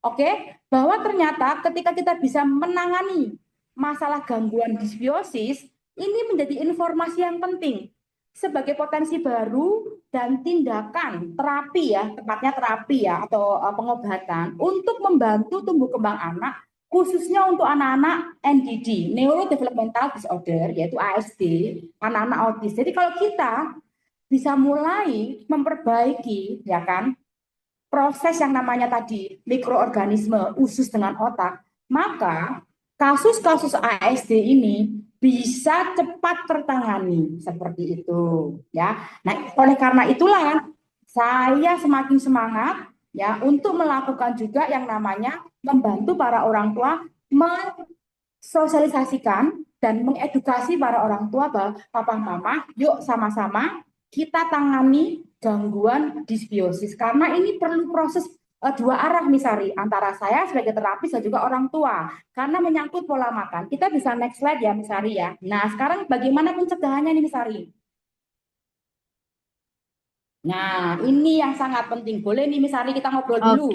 Di rumah ini iya, misalnya juga punya anak kan? Biasanya yes, makan apa nih, Misari? iya. Jadi kalau sebelum saya mengenal tentang ini ya, lebih ke kesehatan naturopati, memang jujur saya makan seadanya. Yang penting anak senang. Hmm. Gitu ya. Jadi kayak misalnya nugget, sosis yang ada di pasaran itu kan memudahkan hidup, jujur gitu ya. Tinggal digoreng aja selesai gitu. Tapi memang hari ini kami sangat mengurangi itu gitu ya. Tapi dan itu yang membuat saya melihat memang perbedaannya jelas ya Miss Lili pada saat Hmm. anak saya makannya itu roti, minum susu, sosis, nugget itu dengan hari ini yang real food emosinya pun berbeda. Jadi ini menarik sekali nih buat saya ini tentang Hmm. disbiosis ini ya ternyata ya. Ah, Oke. ya, Nah, oke, saya lanjut lagi ya. ya, Oke. Nah, jadi eh, inilah yang saya lakukan di tempat terapi saya. Tadi kan kita ada 4 solusi ya. ya. Dengan Cervelo holistik memperbaiki gangguan fungsi saraf otak anak kita dengan holistik. Nah, boleh slide-nya, Pak Rona. Oke. Oke, nah ini. Ah iya, sudah keluar nih. Makanan Nah, yang ini. seharusnya itu yang kayak gimana sih ini Miss Lily? Nah, oke. Jadi, ketika saya belajar metode Glandoman ini luar biasa sekali. Saya baru pertama kali ya, dari sekian pengalaman saya itu awal tuh kan tahun 2004 saya tuh berjumpa dengan satu orang anak yang langsung terbang ke Amerika berjumpa dengan Institut Glandoman. Di situ saya banyak belajar. Ternyata makanan ini berperan penting sekali untuk tumbuh kembang anak-anak kita tidak hanya untuk yang gangguan ya, Misari ya, tetapi juga untuk kita sebagai orang dewasanya dan sebagai orang tuanya dan juga untuk anak-anak yang lahir dengan kondisi normal pun ini tetap harus kita mention benar-benar. Jadi kita tahu hari-hari ini makanan kita tuh nggak real food. Bahkan sudah Iya, ada beredar di Instagram tuh beras yang palsu lah, daging yang iya, palsu atau biasa tuh kalau orang tua yang misalkan sibuk gitu ya, udahlah kita beli aja tuh yang namanya sosis, simpel tinggal goreng, buat iya, sarapan gitu kan. betul. Nugget gitu. Gimana tuh Misari? Pernah ngalami gitu nggak Misari? Pernah lah gitu ya. Pokoknya selama dulu tuh merasa bahwa kalau ada nugget, sosis, dan telur di rumah gitu tuh rasanya udah oke ayem gitu ya. Hatinya tuh udah tenang. Hmm. Padahal ternyata Hmm. ya nggak harusnya makan gitu ya. Dan kalau ngomongin hari Nah, ini, makanannya selain kayak Bu, selain ini ya, seperti ultra processed food pun, oke, ini ngelek ya. Suara saya jelas nggak jelas-jelas atau Misari. putus-putus? Oke. Dan yang Eh, lebih bahaya juga hari jelas ini tuh makanan sekali. kebanyakan tinggi gula dan tinggi garam ya, Miss Lili. Betul, betul. Iya, Jadi, biskuit gitu ya. ya, betul. Nah, oke, Misari, saya lanjutkan dulu, Misari ya. Ya, Jadi, kata kuncinya adalah hindari dan kurangi. Kita tidak bisa tidak makan yang namanya makanan mengandung gula dan juga yang mengandung garam. Tapi kita bisa menghindari itu. Artinya kita bisa memilih kan banyak alternatifnya. Kita tahu seringkali snacknya banyak donat, biskuit, coklat. Nah, mari kita papa mama bersama-sama coba pilihkan snack-snack anak-anak itu yang lebih sehat, ya kan? Terus makanan-makanan yang ultra processed food ya seperti nuggets, ya kan sosis. Ini coba mulai dihindarkan dulu. Berikanlah sejak mulai MPASI itu adalah real food yang kaya serat. Kemudian kurangi juga makanan yang mengandung gluten, tepung, dan juga kasein. Kenapa saya katakan kurangi? Kita nggak bisa untuk menghindari, tapi kita bisa mengurangi. Contohnya apa? Roti, biskuit, ya kan? Karena beberapa anak yang problem di pencernaannya tadi tidak bisa mencerna gluten dan kasein. Nah, gluten ini salah satu pencetus yang namanya eksim tadi. Ketika murid saya sudah bilang ke orang tuanya, ayo papa mama ketatkan dulu dietnya, tidak makan dulu glutennya, maka eksimnya mulai menghilang dan juga dairy food.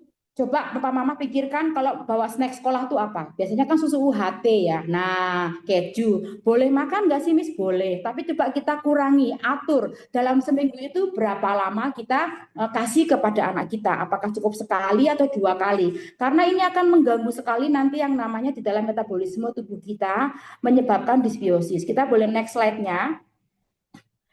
Oke. Nah, lalu yang kita perlukan adalah tinggi protein, yaitu sayuran, daging, ya real daging ya, bukan yang kalengan gitu kan. Ya ikan. Nah, usahakan kita pilih ikan air laut perairan dalam karena kita tahu laut kita banyak merkurinya. Jadi cari ikan-ikan yang air tawar juga boleh, gurame ya kan, lele. Kemudian rendah karbohidrat. Di sini pilihannya nggak hanya harus nasi. Kalau anak kita di pagi hari tidak perlu kita harus wajibkan makan nasi. Bisa kasih yang namanya ubi rebus, singkong rebus, ataupun pisang rebus. Saya juga udah melakukan kepada anak saya. Nah, kemudian rutin minum obat cacing. Penting sekali. Pemerintah udah punya program setahun 2 kali dan pemerintah luar biasa. Mereka proaktif datang ke sekolah-sekolah, datang ke posyandu, mereka akan kasih obat. Saya masih ingat sekali ya, albendazole ini sekarang tidak lagi dijual umum karena pemerintah yang kasih, ya kan? Ini penting sekali obat cacing ini karena dia akan memakan nutrisi dari anak kita sehingga anak kita tidak bisa mengalami tumbuh kembang yang baik. Kemudian, nah ini penting sekali Papa Mama, hindari penggunaan antibiotik ya dan konsumsilah obat kimia sesuai anjuran dosis dari dokter ya atau tenaga medis. Karena seringkali tanpa kita sadari kita ini menjadi dokter di rumah, batuk, pilek dikit-dikit, ah udah makan aja antibiotik biar cepat sembuh. Nah, kalau kita sering makan antibiotik, itu akan menyebabkan ya mikrobioma yang baik itu akan mati juga gitu kan, sehingga memunculkan disbiosis tadi ya. Lalu konsumsi suplemen secara rutin ya kan. Nah, madu, nah, probiotik dan juga enzim. Oke, selanjutnya nextnya. Oke. Nah, yang sangat penting lagi adalah bagaimana untuk kita mengelola emosi anak. Karena kan kita berbicara tentang anak berkebutuhan khusus yang dimana problem sekali dengan masalah sosial emosi. Jadi papa mama dalam hal ini mari bersama-sama memberikan waktunya untuk mengajak anak-anak kita berkenalan dengan lingkungan yang real sesungguhnya. Bukan hanya nonton, yuk kita nonton kebun binatang lewat YouTube, lewat TV, tidak. Mari kita bawa mereka ke kebun binatang. Keragunan di Jakarta murah hanya 4.000 ya kan. Taman bermain ya kan, taman safari, ya ke wisata alam. Misalkan kalau di Salatiga tuh ada tuh banyak ya kan, di Ambarawa ya atau mungkin kalau di Jakarta di Puncak. Acara keluarga, acara kantor, ajak mereka semakin banyak mengenal lingkungan, semakin baik untuk anak itu belajar untuk bersosialisasi dan bagaimana meregulasi emosinya. Tidak perlu malu kalau anak kita tantrum. Itulah proses anak belajar bagaimana mengontrol emosinya. ya. Kemudian kontrol penggunaan gadget. Aduh, ini benar-benar papa mama ya, minta tolong sekali. Atur durasinya supaya nggak berlebihan. Karena sebagian besar murid saya yang saya tangani itu rata-rata karena penggunaan gadget. Hari pertama kita mulai terapi, ketika kita konsultasi, saya udah bilang, tolong diet gadget. Sehingga papa mama yang mau tertib, ya mereka nggak kasih gadget. Selesai anaknya udah sembuh, boleh kita perkenalkan gadget. Karena mau tidak mau sekarang sekolah pun juga sudah menggunakan gadget. Nah, boleh next slide-nya lagi. Oke. Nah, yang selanjutnya berikan anak-anak kesempatan untuk bermain secara fisik.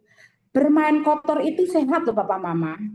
Seorang dokter pernah bilang begini sama saya, Ibu, kalau anak ibu terlalu bersih, itu pun juga nggak bagus loh. Karena apa? Imun sistemnya nggak pernah belajar melawan kuman. Ketika anak itu melawan kuman, muncullah yang namanya demam.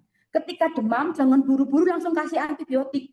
Izinkan dulu dikasih waktu sehari 2 hari. Terus cek suhu badannya berapa. Kalau sudah mulai 38,5, nah itu kita mulai boleh bisa kasih madu atau kita bisa kasih air hangat. Tetapi jangan buru-buru main antibiotik karena tubuhnya sedang melawan kuman, imunnya sedang diperkuat. Kemudian ajak main ke playground, bersepeda. Ini untuk menguatkan fisiknya.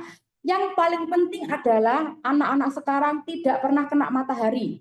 Vitamin D-nya ini akan kurang. Sedangkan kita nih ya, negara Indonesia ini kan kaya akan sinar matahari. Orang bule itu kan sampai datang ke Indonesia untuk berjemur. Nah, itu penting sekali untuk pertumbuhan selain tulang, juga untuk enzim-enzim kita, hormon kita tuh perlu vitamin D.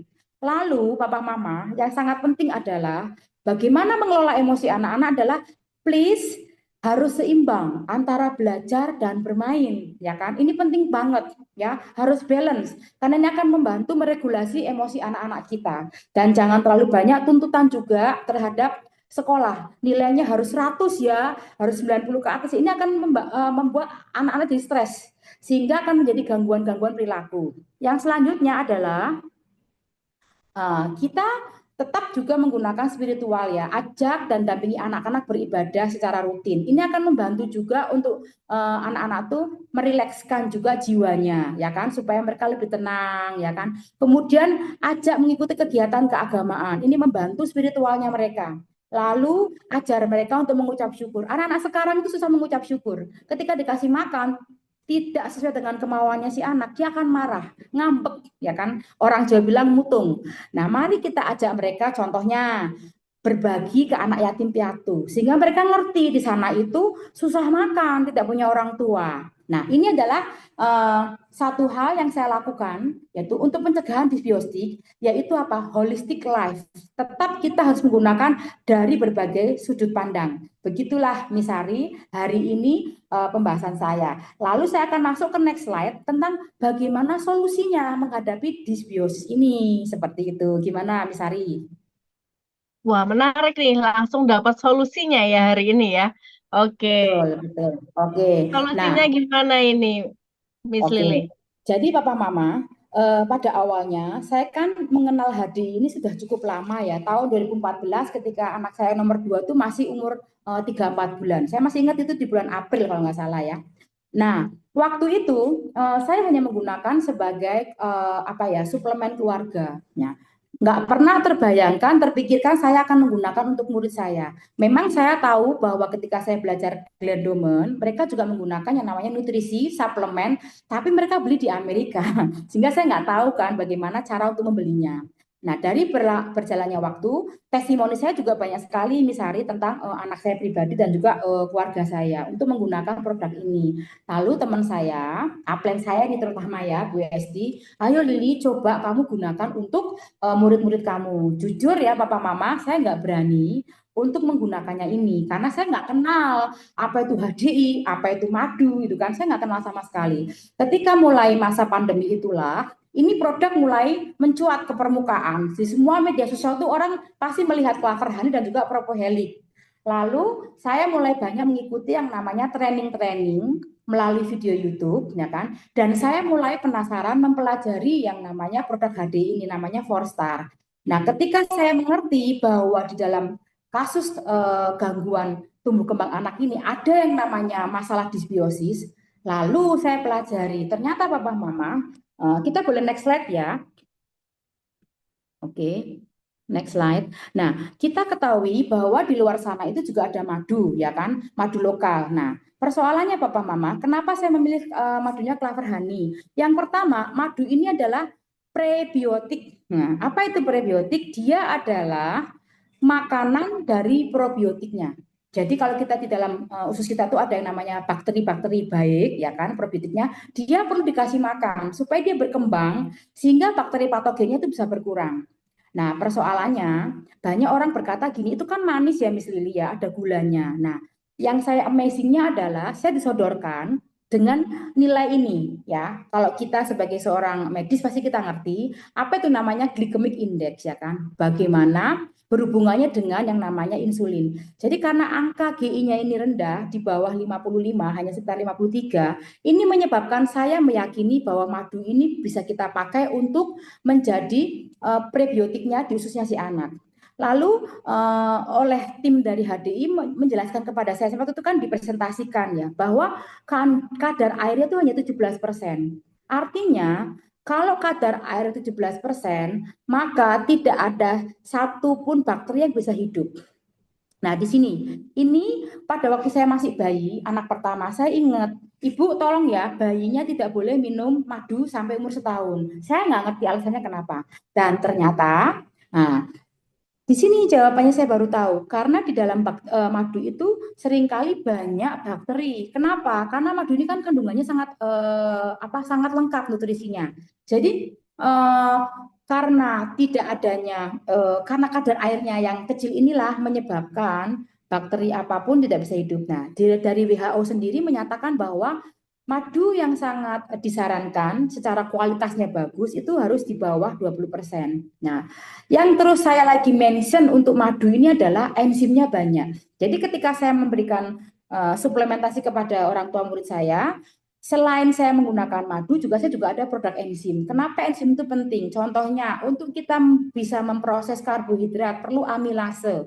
Untuk kita memproses yang namanya protein perlu protease. Untuk lemak adanya lipase. Jadi karena kaya enzim inilah akan membantu menyehatkan ususnya si anak dan menumbuhkan mikrobiom yang sehat. Ya, seperti itu. Boleh next slide-nya. Nah, di sini Bapak Mama. Pertama kali saya ketemu dengan yang namanya produk pol ini, saya jatuh cinta sekali. Waktu awal-awal saya nggak mengerti. Lalu saya dikenalkan dengan satu slide ini, disodorkan. Waktu itu saya masih ingat ya, saya mendengar sebuah produk knowledge bahwa ada seorang profesor yang dari farmakolog fakultas kedokteran, dia profesor, ya dia meneliti kandungan bipolen ini, ya kan. Lalu saya membaca kandungan dari bipolen ini. Wah, luar biasa sekali. Nah, inilah Papa Mama.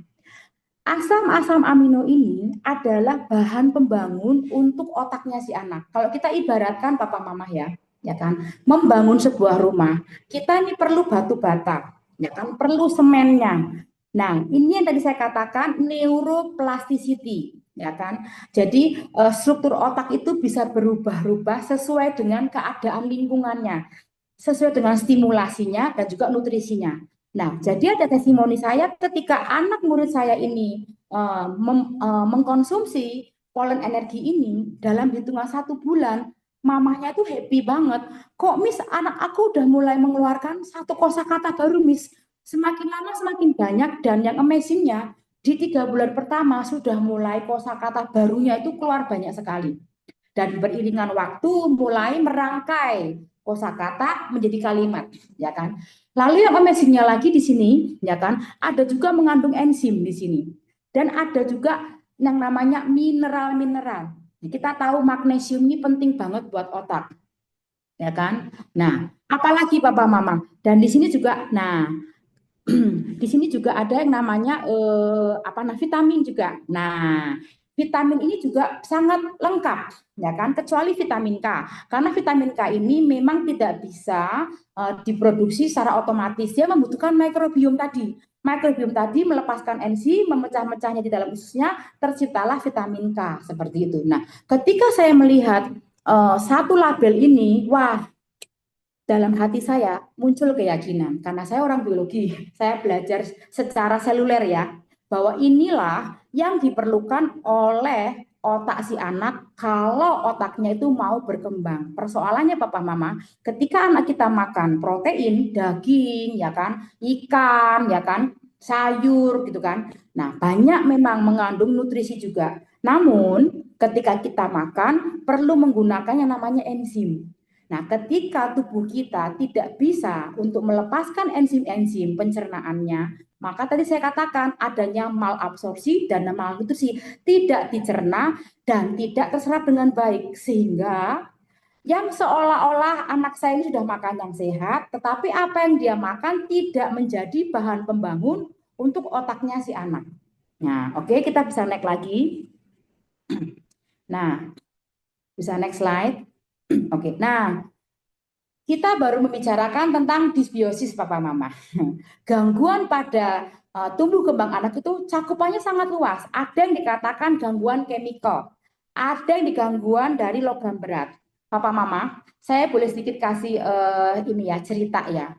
Kalau kita sudah bangun pagi, mandi, dandan, siap kerja, semprot kanan kiri, pakai pewangi, betul Papa Mama, supaya wangi dong. Nah, tanpa kita sadari, kita gendong anak kita, bayi kita, di dalam pangkuan kita. Nah, wajahnya, kulitnya terhirup oleh semua bahan-bahan kimia di minyak wangi kita. Itu masuk secara seluler lewat kulit anak kita. Atau apalagi deterjen, cuci baju kita, cuci piring kita, pewangi kita, semua itu akan masuk ke dalam sel tubuh kita. Apalagi lingkungan, ya kan, adanya radikal bebas, ya kan, debu, ya kan. Nah, polusi udara, apa yang kita makan, beras itu juga banyak mengandung arsenik, gitu kan. Nah, kemudian kita masak pakai rice cooker, ya, nggak dimatikan sepanjang hari, mulai melepaskan ion-ion logam-logam berat ke dalam nasi kita. Nah, itulah yang dikatakan pemicu yang namanya peradangan. Nah, ketika saya memberikan yang namanya propohelik ini, ya, propohelik ini adalah propolis, ya kan, yang diekstrak sehingga hanya bahan aktifnya yang sudah dalam bentuk kapsul, ya kan, mengandung. Ketika saya membaca ini, wow, ini amazing banget gitu kan, karena angkanya ini tinggi sekali dibandingkan beri-berian, strawberry, orange, bahkan pisang. Karena orang taunya tuh makan ini aja, jeruk, karena banyak mengandung antioksidan. Ternyata menggunakan propohelik ini akan mengurangi peradangan. Papa Mama bisa bayangkan ya, ketika anaknya error gitu ya, tantrum, nggak bisa diam, ternyata otaknya sedang mengalami yang namanya inflamasi, peradangan, ya kan? Peradangannya itu menyebabkan gangguan perilaku biasanya dan juga kurangnya konsentrasi, kurangnya fokus. Ketika mulai konsumsi menggunakan propohelik ini, peradangannya diturunkan. Kok tiba-tiba anaknya jadi lebih oke, lebih fokus seperti itu. Nah, boleh next selanjutnya. Nah, oke. Nah, inilah yang membuat perbedaan dari produk lain ya, yang membuat saya jadi semakin yakin karena HDI ini amazingnya itu mereka punya tim risetnya ya. Jadi ada para dokter-dokter yang mereka juga melakukan apa namanya riset. Jadi produk yang mereka ciptakan, mereka lakukan riset kepada banyak pasien, pasien demam berdarah, pasien HIV, pasien kanker. Nah, kita nggak bahas itu, tapi kita bahas untuk yang anak-anak berkebutuhan khusus dan juga untuk tumbuh kembang anak. Nah, inilah bahan-bahan aktif yang akan membantu untuk anak-anak kita ini bisa dikurangi peradangannya. Karena tadi ada chemical-chemical yang masuk ke dalam sel tubuh anak yang tidak bisa keluar, ya kan? Ya kan? Sehingga dengan menggunakan probiotik ini akan terbantu untuk mengurangi peradangannya. Kita boleh next slide. Nah, satu lagi ini yang luar biasa. Jadi, anak-anak yang mengalami gangguan tumbuh kembang, kita tahu ada kata neurotransmitter. Mungkin ini sangat asing buat papa mama ya. Saya kasih gambaran begini.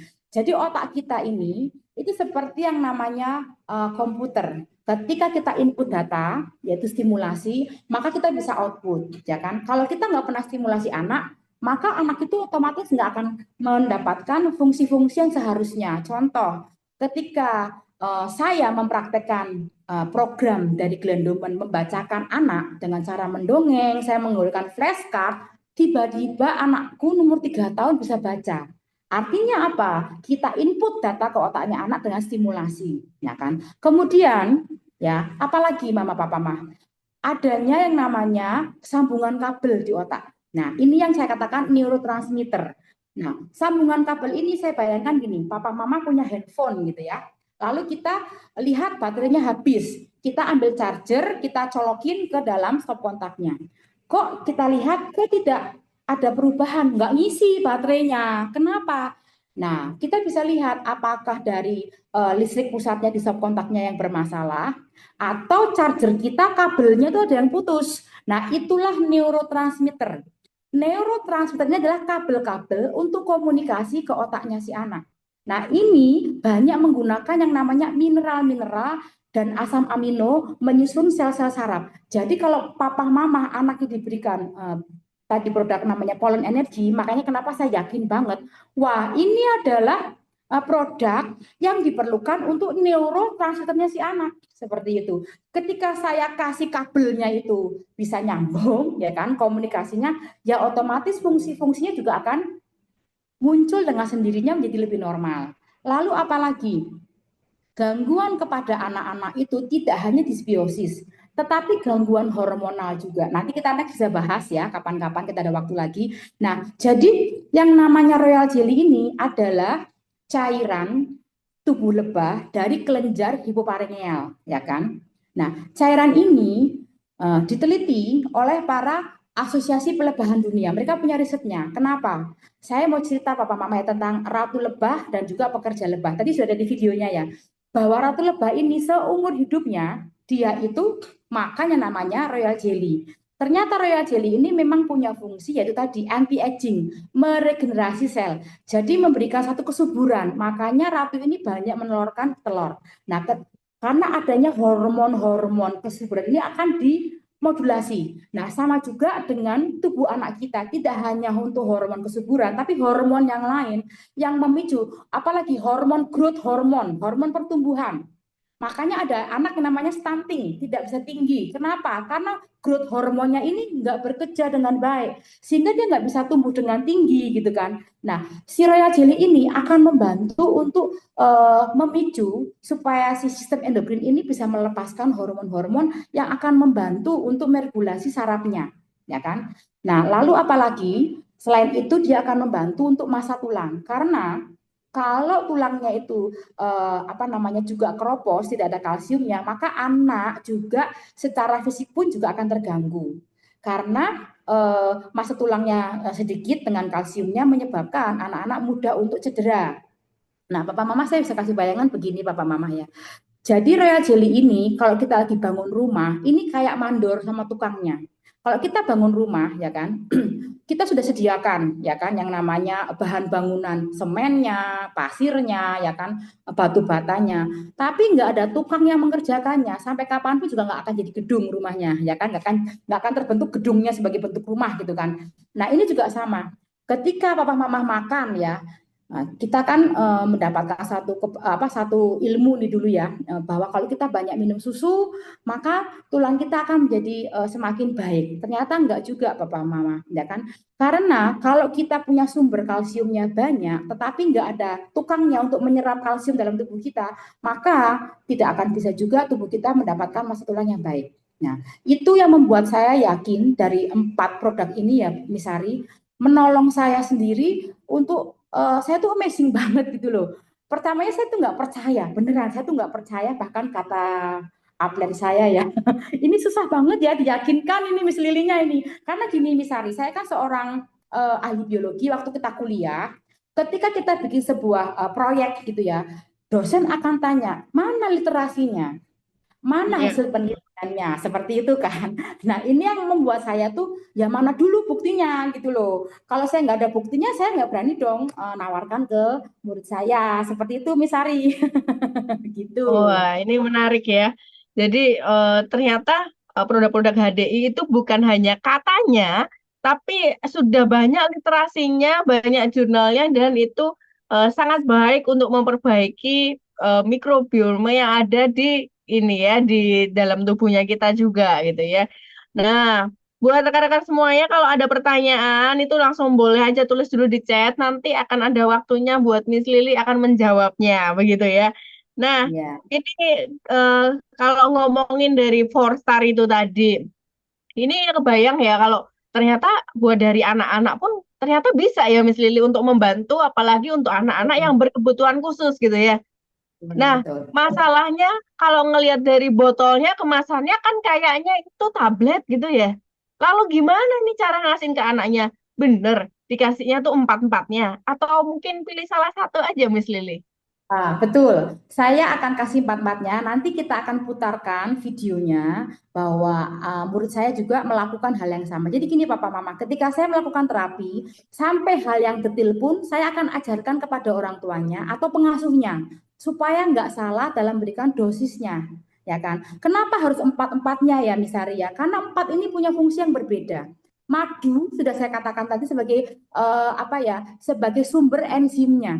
Karena tubuh kita ini perlu untuk yang namanya memecah makanan menggunakan enzim. Mungkin next kita bisa bahas apa itu enzim, ya kan? Ya. Yang kedua, propohelik itu adalah propolis yang sudah diekstrak ya. Kenapa saya memilihnya adalah propohelik? Tadi kita lihat dari grafik angkanya kan 21.000 sekian-sekian. Itu adalah kemampuan dia untuk melawan radikal bebas sehingga mengurangi inflamasi, ya kan? Yang ketiga, kita ada yang namanya tadi polon energi. Itu isinya adalah asam-asam amino. Tubuh kita itu tidak bisa memproduksi sendiri asam-asam amino, ya kan? Bahkan kalau untuk para mama-mamahnya atau juga papahnya pun juga wajib banget makan polen itu karena sebagai kolagen. Jadi kalau kita minum kolagen, katanya dipercaya nih saya akan awet muda. Ternyata enggak. Kolagen itu kan memang harus melalui asam-asam amino juga yang masuk ke dalam tubuh kita baru terciptalah kolagen gitu kan. Nah, kemudian kalau untuk polen energi lagi ya kan, karena juga ada kandungan vitaminnya lengkap banget ya kan. Itu mineral-mineralnya. Ini tadi saya bilang kabel di dalam otak kita ini butuh komunikasi. Ya kalau kita kan orang fisika nih atau orang listrik kan taunya cuma kabel sambung-sambung sana sumber listrik. Nah, sama juga dengan otaknya anak kita, papa mama. Itu perlu yang namanya media, adalah tadi mineral tadi, ya kan? Lalu apalagi asam amino ini adalah pembentuk sel-sel tubuh kita, ya kan? Jadi rangkaiannya dari asam amino. Nah, royal jelly inilah yang akan menjadi mandornya untuk ayo selnya dibangun, ayo mana yang rusak, ayo segera. Sudah ada bahan bangunannya, ada Oke. tukangnya, gitu. Jadi itu keempatnya itu adalah gabungan yang benar-benar yang bisa dibilang bagus yang mana. Kita akan susah untuk menjelaskannya ya. Kayak ibaratnya Betul, punya anak, betul. anakmu mana yang terbaik gitu ya. Iya, Jadi betul, itu betul. pasti punya kelebihan masing-masing yang sangat membantu buat kesehatan kita sendiri gitu ya. Apalagi Betul, mengatasi masalah disbiosis tadi. Dan ternyata betul. rekan-rekan semua disbiosis itu nggak hanya untuk yang anak-anak berkebutuhan khusus, tapi selain untuk anak, untuk dewasa pun ternyata juga bisa kena disbiosis itu tadi. Oke, Betul, nah betul. berikutnya sebenarnya kita juga punya produk-produk pengembangannya juga ya, Miss Lily. Jadi produk Ya, pengembangannya yang mungkin kita bisa melihat dan itu memang based on-nya dari empat produk itu tadi. Itu. Nah, itu jadi kalau untuk anak-anak kita juga ada tambahannya namanya Qbis dan ini bagus banget kenapa? Kenapa namanya Qbis? Karena berawal dari namanya IQ gitu ya, supaya kita ingat. Jadi ini bagus untuk IQ anak. Jadi kandungan isinya apa? Ada claver honey yang tadi dibilang bagus banget enzimnya lengkap. Ada bipolennya juga gitu ya. Yang itu kaya akan asam amino ditambah masa ditambah algae gitu ya. Algae itu apa? Kalsium. Nah, tadi juga sudah dikupas sama Miss Lily kenapa kok kita juga butuh kalsium gitu ya. Apalagi di anak-anak. Anak-anak hari ini tuh banyak yang fraktur ya. Fraktur tulangnya dia dikit-dikit jatuh patah. Kok bisa? Kenapa? Karena jarang kena vitamin D tadi betul ya Miss Lily ya. Jarang banget ya, tuh mereka olahraga. Jadi masa ototnya dia nggak kuat, tulangnya yang seringnya akhirnya patah. Nah itu dibantu dengan Cubis, ditambah lagi dia ada Bacopa yang itu bagus banget untuk otak. Jadi mikrobiomnya dari usus dan otak itu bisa berkomunikasi dengan baik pakai Cubis gitu ya Miss Lily ya. Nah ya. ada gummy bees nih. Gummy Bears ini untuk apa? Kalau ngomongin buat anak-anak, ini adalah cemilan sehat yang dia kaya akan vitamin C. Jadi sudah ada clover honey dan ada propoiliknya juga sebagai antioksidan yang tinggi supaya anak nggak gampang sakit dan menangkal radikal bebas. Plus vitamin C yang tinggi dari stroberi dan juga anggur hijau. Nah, ini cemilan yang nyaman ya karena dia bentuknya gummy, chewy, dan kelebihannya dari Gummy Bears dia tidak dari gelatin tapi dari karagenan, ekstrak rumput laut dan rumput laut itu bagus juga ya Miss Lily untuk ini Betul. eh, untuk pencernaan gitu ya. Nah, selain itu ada produk HDI yang lain ya yang hari ini kita tahu banyak gejala yang simptomnya memang kadang kalau orang bilang aku minum produk Four Star kok nggak langsung ini ya masih kena batuk pilek. Itu ya. Nah, banyak orang mengatakan pengennya semuanya instan, padahal membetulkan dysbiosis itu butuh waktu ya, takes time. Sama halnya kita membenarkan habit juga gitu ya. Nah, dan luar biasanya kalau misalnya saat kita nih di cuaca yang lagi ekstrim kayak gini ada kena batuk, pilek, kita juga punya solusi yang juga ini membantu untuk dysbiosis tadi. Jadi tidak akhirnya merusak karena tidak langsung tambah antibiotik gitu ya Miss Lili karena dari Herba Betul. Remedy ada madu, ada propoiliknya, ada jahe, jeruk nipis dan juga daun timi. Jadi Herba Remedy ini benar-benar semuanya nature ya alam dan ini baik juga untuk pencernaan dalam artian apa? Batuknya kita sembuh tapi tidak merusak mikroorganisme yang ada di dalam tubuh gitu ya. Nah, kalau untuk anak-anak ada yang honeybees, apa yang membedakan? Hanya di tes rasa aja. Jadi kalau Herba Remedy ada hint untuk pedas gitu ya, ada mintnya. Tapi kalau honeybees itu lebih ramah untuk anak-anak. Isinya sama. Ya, ada madu, ada propoelik, jahe, jeruk nipis, dan juga daun timi. Nah, itu kalau yang kita konsumsi nih dari dalam. Tapi juga kita punya produk HDI lain yang bisa membantu yang dari luar. Nah, ini udah dikupas nih sama bahasan bulan lalu ya tentang mikrobiom Betul. untuk kulit ya, Miss Lily ya. Dan luar Ya. biasanya HDI juga punya toothpaste dan ini aman banget karena dia itu tanpa SLS dan luar biasanya dari ini ada propolisnya. Jadi sebagai antioksidannya itu ada propolisnya. Nah, kalau ngomongin dari toothpaste ini mungkin kapan-kapan bisa dibahas juga ya. Saya membaca sesuatu itu ternyata fluoride yang dipakai secara jangka panjang itu juga bisa merusak kromosom ya. Nah, itu Hmm. tuh penasaran ya akan dikupas lagi karena itu akhirnya banyak yang hari ini kehamilan blood ovum. Itu hanya hal sepele.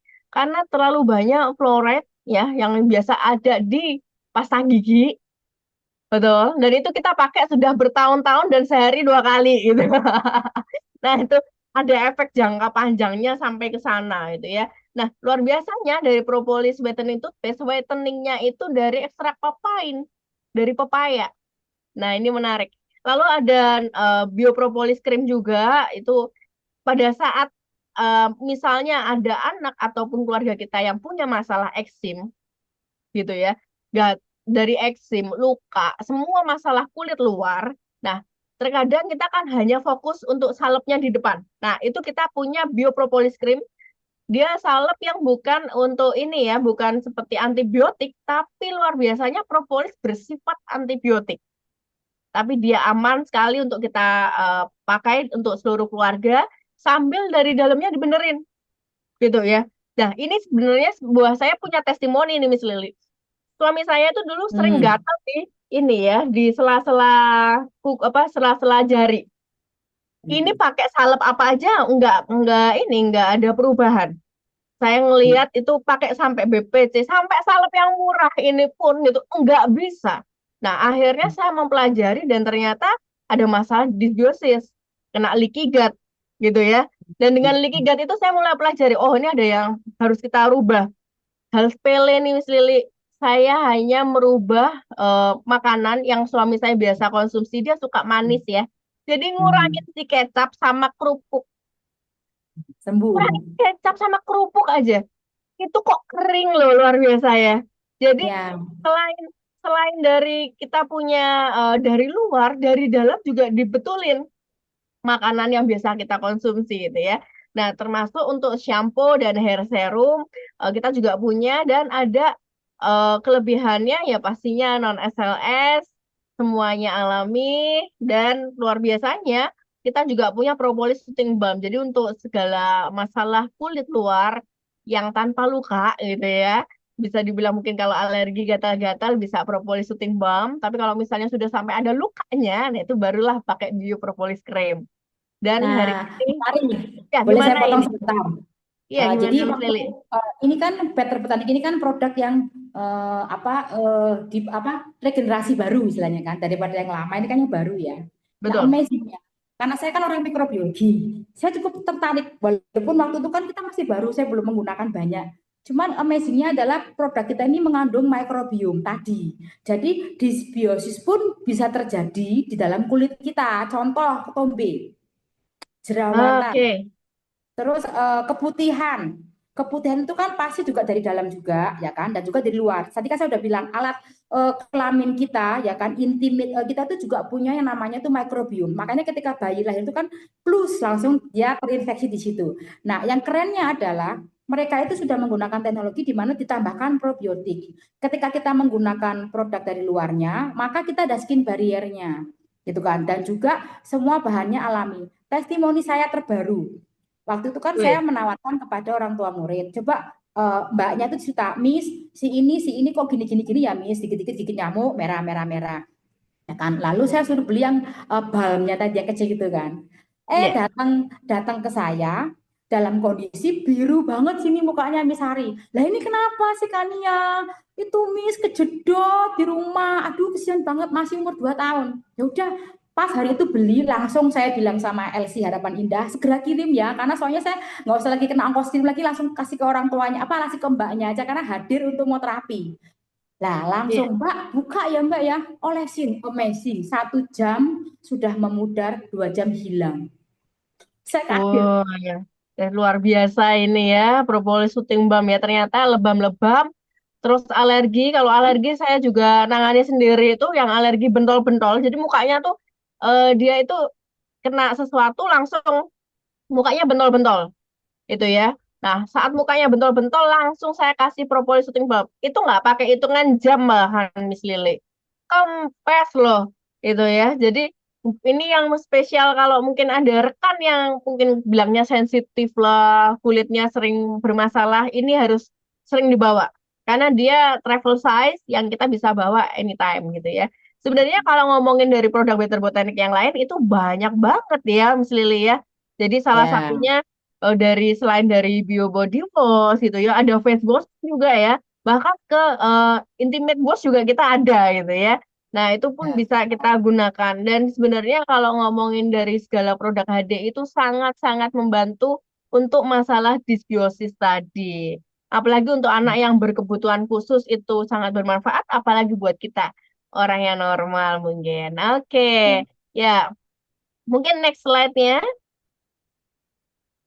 Nah, ini ya, sekedar info juga. Ini karena saya sambil menunggu pertanyaan loh, rekan-rekan. Oh iya, sambil ini nunggu pertanyaan yang ada, eh, bisa saya juga spill, ada info promo yang ada di bulan Juli gitu ya. Ada promo Happy Holiday gitu ya, ini spesial. Karena apa? Karena saat Anda berbelanja madu yang 0,5 kilo, lalu ada juga honeybee pollen dan propolis soothing balm, itu langsung dapat nektar untung 20%. Itu kurang lebih 100 ribuan loh cashbacknya buat kita bisa belanja produk berikutnya. Menyenangkan ya. Nah, ada juga paket Happy Holiday by Flu dan Batuk ya. Ini bisa dipakai untuk satu keluarga juga. Ada madu 500 gram, lalu ada honeybee pollen dan juga herbal remedy gitu ya.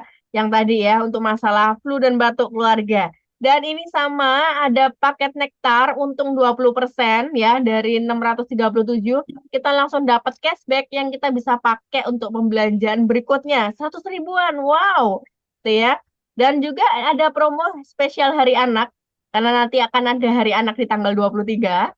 Nah, itu saat kita berbelanja madu 0,5 kilo ataupun 1 kilo, ataupun paket promo ini, maka bisa langsung tebus murah. Nah, ini yang disukain mak-mak gitu ya. Yang disukain mama papa ini ya, cari promo tebus murah gitu ya. Ada baby club dan juga ada kids club. Untuk yang baby ada massage oil dan juga ada shooting cream ya. Dan spesialnya ini ada promo beli dua langsung diskon 50%. Kayak buy one get one dong ya. Nah, lalu juga promo Kids Club itu ada beli tiga jadi jauh lebih hemat. Karena beli tiga ini langsung harganya promo murah banget. Sama kayak beli dua gratis satu gitu ya. Nah, ini murah jadi bisa dipakai buat stok di rumah mumpung kesempatannya ini sangat terbatas. Begitu. Oke, ada lagi pengumuman yang mungkin bisa saya share kan? Nah, tadi yang saya nanti-nantikan ini Miss Lily. Pertanyaan saya belum terjawab. Tadi ngomongin si four star, kan itu empat nih. Ada empat item, mana bulat-bulat pula gitu ya. Ada Propo Elite kapsul pula. Nah, yang saya tahu, Miss Lily ini bersama dengan para muridnya kan bukan yang udah dewasa ya, masih anak-anak kan ya. Nah, itu gimana sih cara ngonsumsiinnya? Mereka suka nggak sih? Oke. Mau nggak sih kalau dikasih? Hmm, pasti suka. Nah, Wah, nah ini testimoni yang terbaru. Ini namanya adalah Rafael. Oke, Rafa hari ini minum boleh Forstar dilihat dulu. ya, Propohelik satu kapsul, pollen energinya satu, royal jelly satu sendok takar, dan madunya satu sendok makan. Oke, buka mulutnya pinter Rafael, good. Hmm. Hmm. oke. Nah, Misari, Ternyata bisa ya mana yang dicampur masuk? jadi satu ya, Miss Lily ya. Betul. Nah, gini Misari, saya mau tanya, anak mana yang nggak suka manis?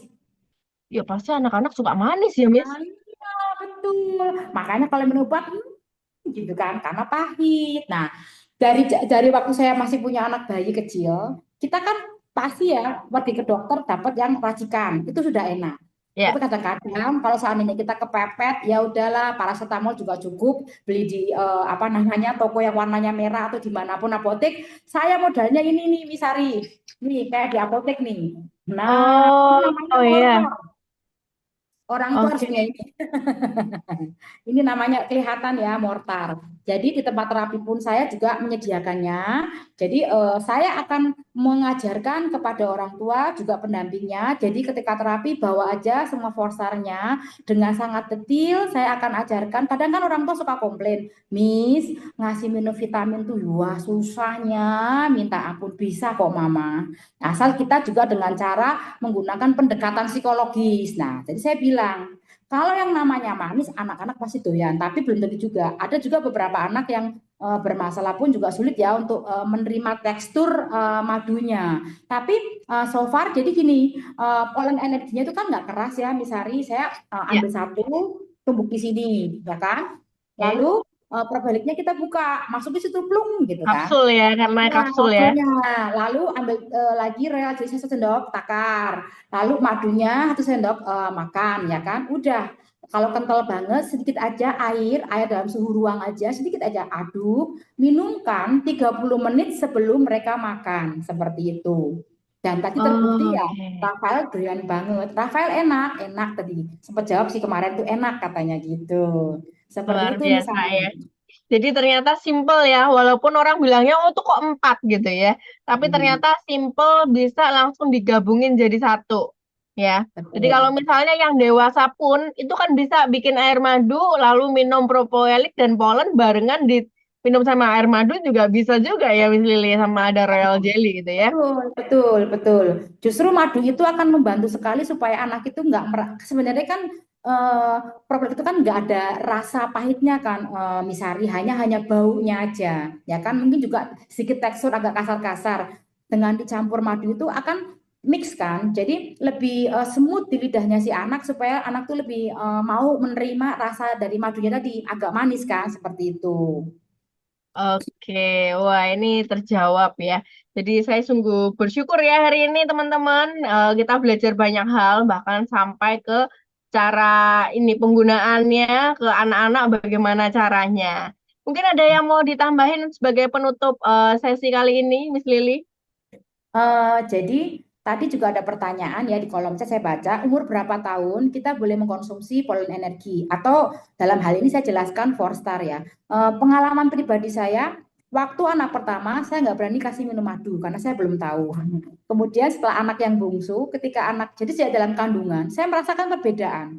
Sejak saya hamil, saya kan tidak ada apa namanya asisten rumah tangga. Semua saya kerjakan sendiri. Saya tidur sampai tengah malam, ya kan? Karena anak-anak tidur, saya baru bekerja membersihkan rumah, gitu kan. Ketika saya nggak sempat makan, saya hanya mengambil 1 sendok makan itu, saya makan, ya kan, madu. Nanti 2 jam lagi saya lapar, ya saya makan itu. Dan itu anaknya emang luar biasa, amazing, baik, apa bagus banget perkembangannya ya. Kemudian juga ketika saya sudah menyusui, itu pun juga keren banget. Anak pertama tuh ya belajar setengah mati, asinya nggak keluar-keluar. Anak yang bungsu ini amazing banget pertumbuhannya, cepat melesat karena saya mengkonsumsi Forstar tadi. Nah, kalau untuk anak bayi, ketika anak mama papa itu misalkan demam atau radang, ya kan, ketika masih bayi, mama cuci tangan dulu ya, cuci tangan, ambil pakai sendok, usahakan sendoknya itu plastik atau kayu atau melamin, sedikit aja, lalu pakai tangannya bersih ya, kita ambil di sendoknya ini ya, lalu kita oleskan ke lidahnya, ya kan, ke bibirnya, ya kan, ke area di bawah lidah.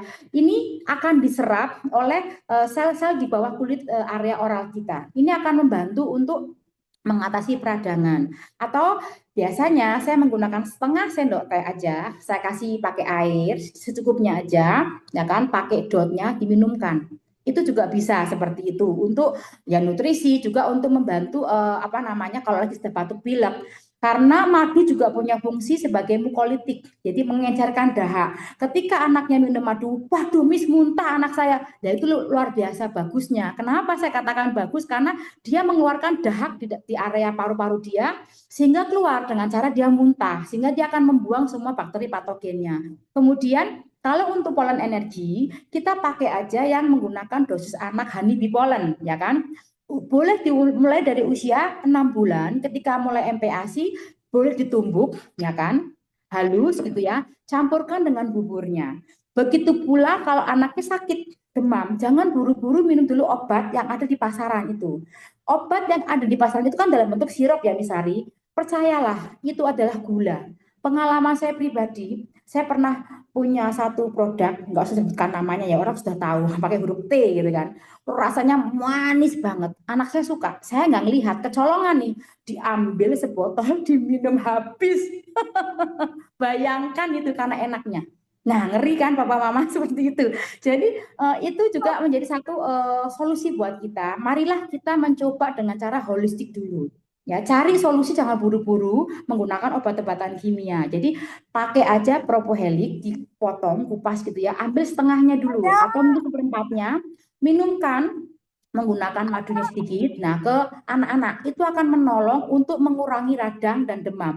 Nah, cara penggunaannya harus rutin, ya kan? Sesering mungkin. Misalkan dalam 3 jam demamnya sudah turun, tiba-tiba naik lagi. Gunakan rutin. Percayalah, dalam 2-3 hari sudah akan mereda, karena sudah pengalaman juga. Jadi kuncinya adalah dikonsumsi secara rutin, ya kan? Untuk anak-anak yang gangguan tumbuh kembang, juga untuk yang dalam proses penyembuhan. Seperti itu, Misari. Mungkin saya boleh testimoni ya, apakah ada videonya atau saya langsung fotonya saya akan ceritakan aja.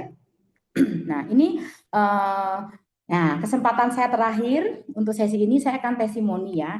Ini anaknya namanya Richard Philip, ya kan. Ketemu saya tuh di umur kurang lebih hampir 4 tahun ya. Dia lahir di London, ya. Anak ini luar biasa aktifnya. Jadi papa mamanya sudah periksa kemana-mana dan divonis diagnosanya adalah Asperger. Tapi menurut saya dia adalah ADHD, ya kan, aktif sekali. Nah, hari pertama datang ke tempat terapi itu hanya tantrum dan marah-marah tidak karu-karuan, ya kan, berguling-gulingan dan hampir mau manjat apa namanya jendela mau kabur, ya kan. Pertama kali terapi saya bilang ke mamanya, 1 bulan pertama, mohon maaf ya mama, jangan berharap apapun. Jadi mama-mama, papa-papa, saya kasih tahu ya papa-mama, bahwa terapi itu adalah sebuah proses di mana kita bersama-sama untuk menunggu, tidak bisa memburu-buru anak itu membaik. 1 bulan pertama saya tidak melakukan apapun, hanya meregulasi emosinya dia karena dia sering tantrum. Itu yang pertama. saya biarkan dia berguling berteriak-teriak seperti itu karena kita nggak bisa apa-apain. Yang kedua, saya minta kepada orang tuanya program diet saya dikerjakan. Tolong hindarkan dulu makanan manis, ya makanan tinggi garam. Lalu usahakan diet ketat, benar-benar free gluten dan free kasein. Si Richard ini mengidap eksim, yang mana sudah ke profesor, sudah ke dokter menggunakan berbagai macam obat-obatan tidak terbantukan. Jadi kalau datang ke tempat saya terapi itu bisa begini-begini, garuk-garuk, semuanya tuh sampai merah-merah. Dan anak ini memang punya gen. Kakaknya yang pertama pun juga mengalami hal yang sama. Nah, setelah saya jelaskan kepada orang tuanya, anak papa mama ini adalah mengalami juga gangguan disbiosis, ya kan? Jadi saya jelaskan juga gangguan hormonal dan juga gangguan adanya inflamasi di otak. Nah, kita sepakat, ya kan, untuk mari menggunakan yang namanya suplemen, gitu kan? Dan mohon juga atur pola makannya. Dalam 1 bulan pertama saya nggak ngapa-ngapain. 2 bulan, 3 bulan mulai anak ini tenang, duduk hanya mainan saja, ya kan, nggak bisa ngapa-ngapain. Di 6 bulan pertama membaik, tenang sekali, mamanya happy. Lalu mulai mamanya bolong-bolong dietnya, error lagi. Nah, saya singkat cerita, dalam hitungan 1 tahun anak ini membaik. Mamahnya tuh minta tolong Miss dileskan dulu, cari guru apa namanya guru bimbel, ya kan, supaya membantu untuk anaknya bisa les. Carikan tolong Miss bantu, siapa yang bisa membantu anak saya untuk menghadapi anak yang seperti ini bisa bimbel. Saya bilang belum bisa ya Mama, karena anak Mama ini masih aktif, jadi harus perbaiki dulu aktifnya. Nah, persoalannya, anak ini udah terapi di 2-3 tempat yang notabene tidak menghasilkan apapun. Papahnya itu sudah kecewa berat. Nah, karena yang mereka kerjakan tidak memperbaiki di dalam tubuhnya dia. Tadi, otak, usus, dan mikrobiomnya. Setelah kita menggunakan suplementasi, luar biasa. Anak ini datang kepada saya hanya bisa menggunakan bahasa Inggris British, tidak bisa mengucapkan kosakata bahasa Indonesia, ya kan? Nah, mbaknya ini baik hati dan amazingnya anak ini juga diare kata mamanya, diare terus menerus. Setelah minum madu, mamanya bilang, mulai Miss itu diarenya mulai berkurang. Jadi intinya kita tahu ya, Richard ini punya disbiosis. Makanya ketika papa mama pergi ke tempat terapi yang lain, mulai kita harus belajar juga menggunakan Google kan banyak di YouTube. Gali diagnosanya tuh harus tepat. Nah, setelah Richard ini menggunakan 1 tahun lah ya, luar biasa dari yang nggak bisa duduk diem, dikasih pensil, bolpen itu nggak pernah mau. Maaf, apa spidol itu nggak pernah mau ya, pensil, spidol, apalagi krayon itu nggak pernah mau. No, Miss, no, hanya itu yang tahu. Dan dia akan marah, dia akan begini-begini, garu-garu, semua karena kan eksim ya. Lalu dia hanya main. Amazingnya itu anak udah bisa nulis dengan digambar dan luar biasanya adalah sekarang sudah sekolah TKB dan lulus dengan sempurna. Artinya gini, komunikasi 2 arah bisa dan juga bisa untuk melakukan kegiatan sekolah. Seperti itu, Misari. Amazingnya ADHD-nya itu benar-benar sembuh, Misari. Tidak lagi aktif, betul. Wow, ternyata anak-anak yang mungkin bisa dibilang mana mungkin sih bisa sembuh gitu ya. Mana mungkin ada perbaikan. Nah, ternyata kalau kita membenarkan dulu dari disbiosisnya dulu, dari mikrobiom yang ada di dalam tubuhnya, maka keseluruhan dalam tubuhnya itu pun juga akan punya pertumbuhan atau kebaikan ya. Oke, dan ini sangat membantu untuk tumbuh kembang anak. Oke, teman-teman bisa dikasih applause sekali lagi untuk Miss Lily yang hari ini sudah memberikan ya materi yang luar biasa ya. Anda boleh send virtual ya. Woi, ini banyak banget ya. Bermanfaat banget ya rekan-rekan ya hari ini ya. Nah, ini sebagai bentuk cinta kami kirimkan beberapa emoticon. Oke, Thank thank you you. buat hari ini Miss Lily. Ya, dan hari ini saya juga terima kasih buat rekan-rekan semua yang hadir dan luar biasa sampai jam 9 Anda masih stay tune ya di Health Talk hari ini dan luar biasanya materi yang dibagikan bisa kita praktekkan di dalam rumah dan juga bisa kita sharingkan kepada orang-orang yang lain ya. Dan besar harapan kami nanti kalau misalnya ada pengumuman lagi gitu ya, ada Health Talk lagi, kita pastikan untuk terus join dan bertumbuh. Kita belajar kapan lagi kita bisa belajar seminar kesehatan. Itu bisa dibilang dengan narasumber yang kompeten, dengan biaya yang murah gitu ya, nggak cuman murah ya, ini Hmm. gratis pula gitu ya, ilmunya benar-benar dibagi ya. Oke, thank you sekali lagi buat Miss Lily, dan saya Sari hari ini mengakhiri acara yang luar biasa ini, dan pastikan buat kita ketemu lagi di event-event berikutnya. Thank you Oke. semuanya, salam sehat selalu.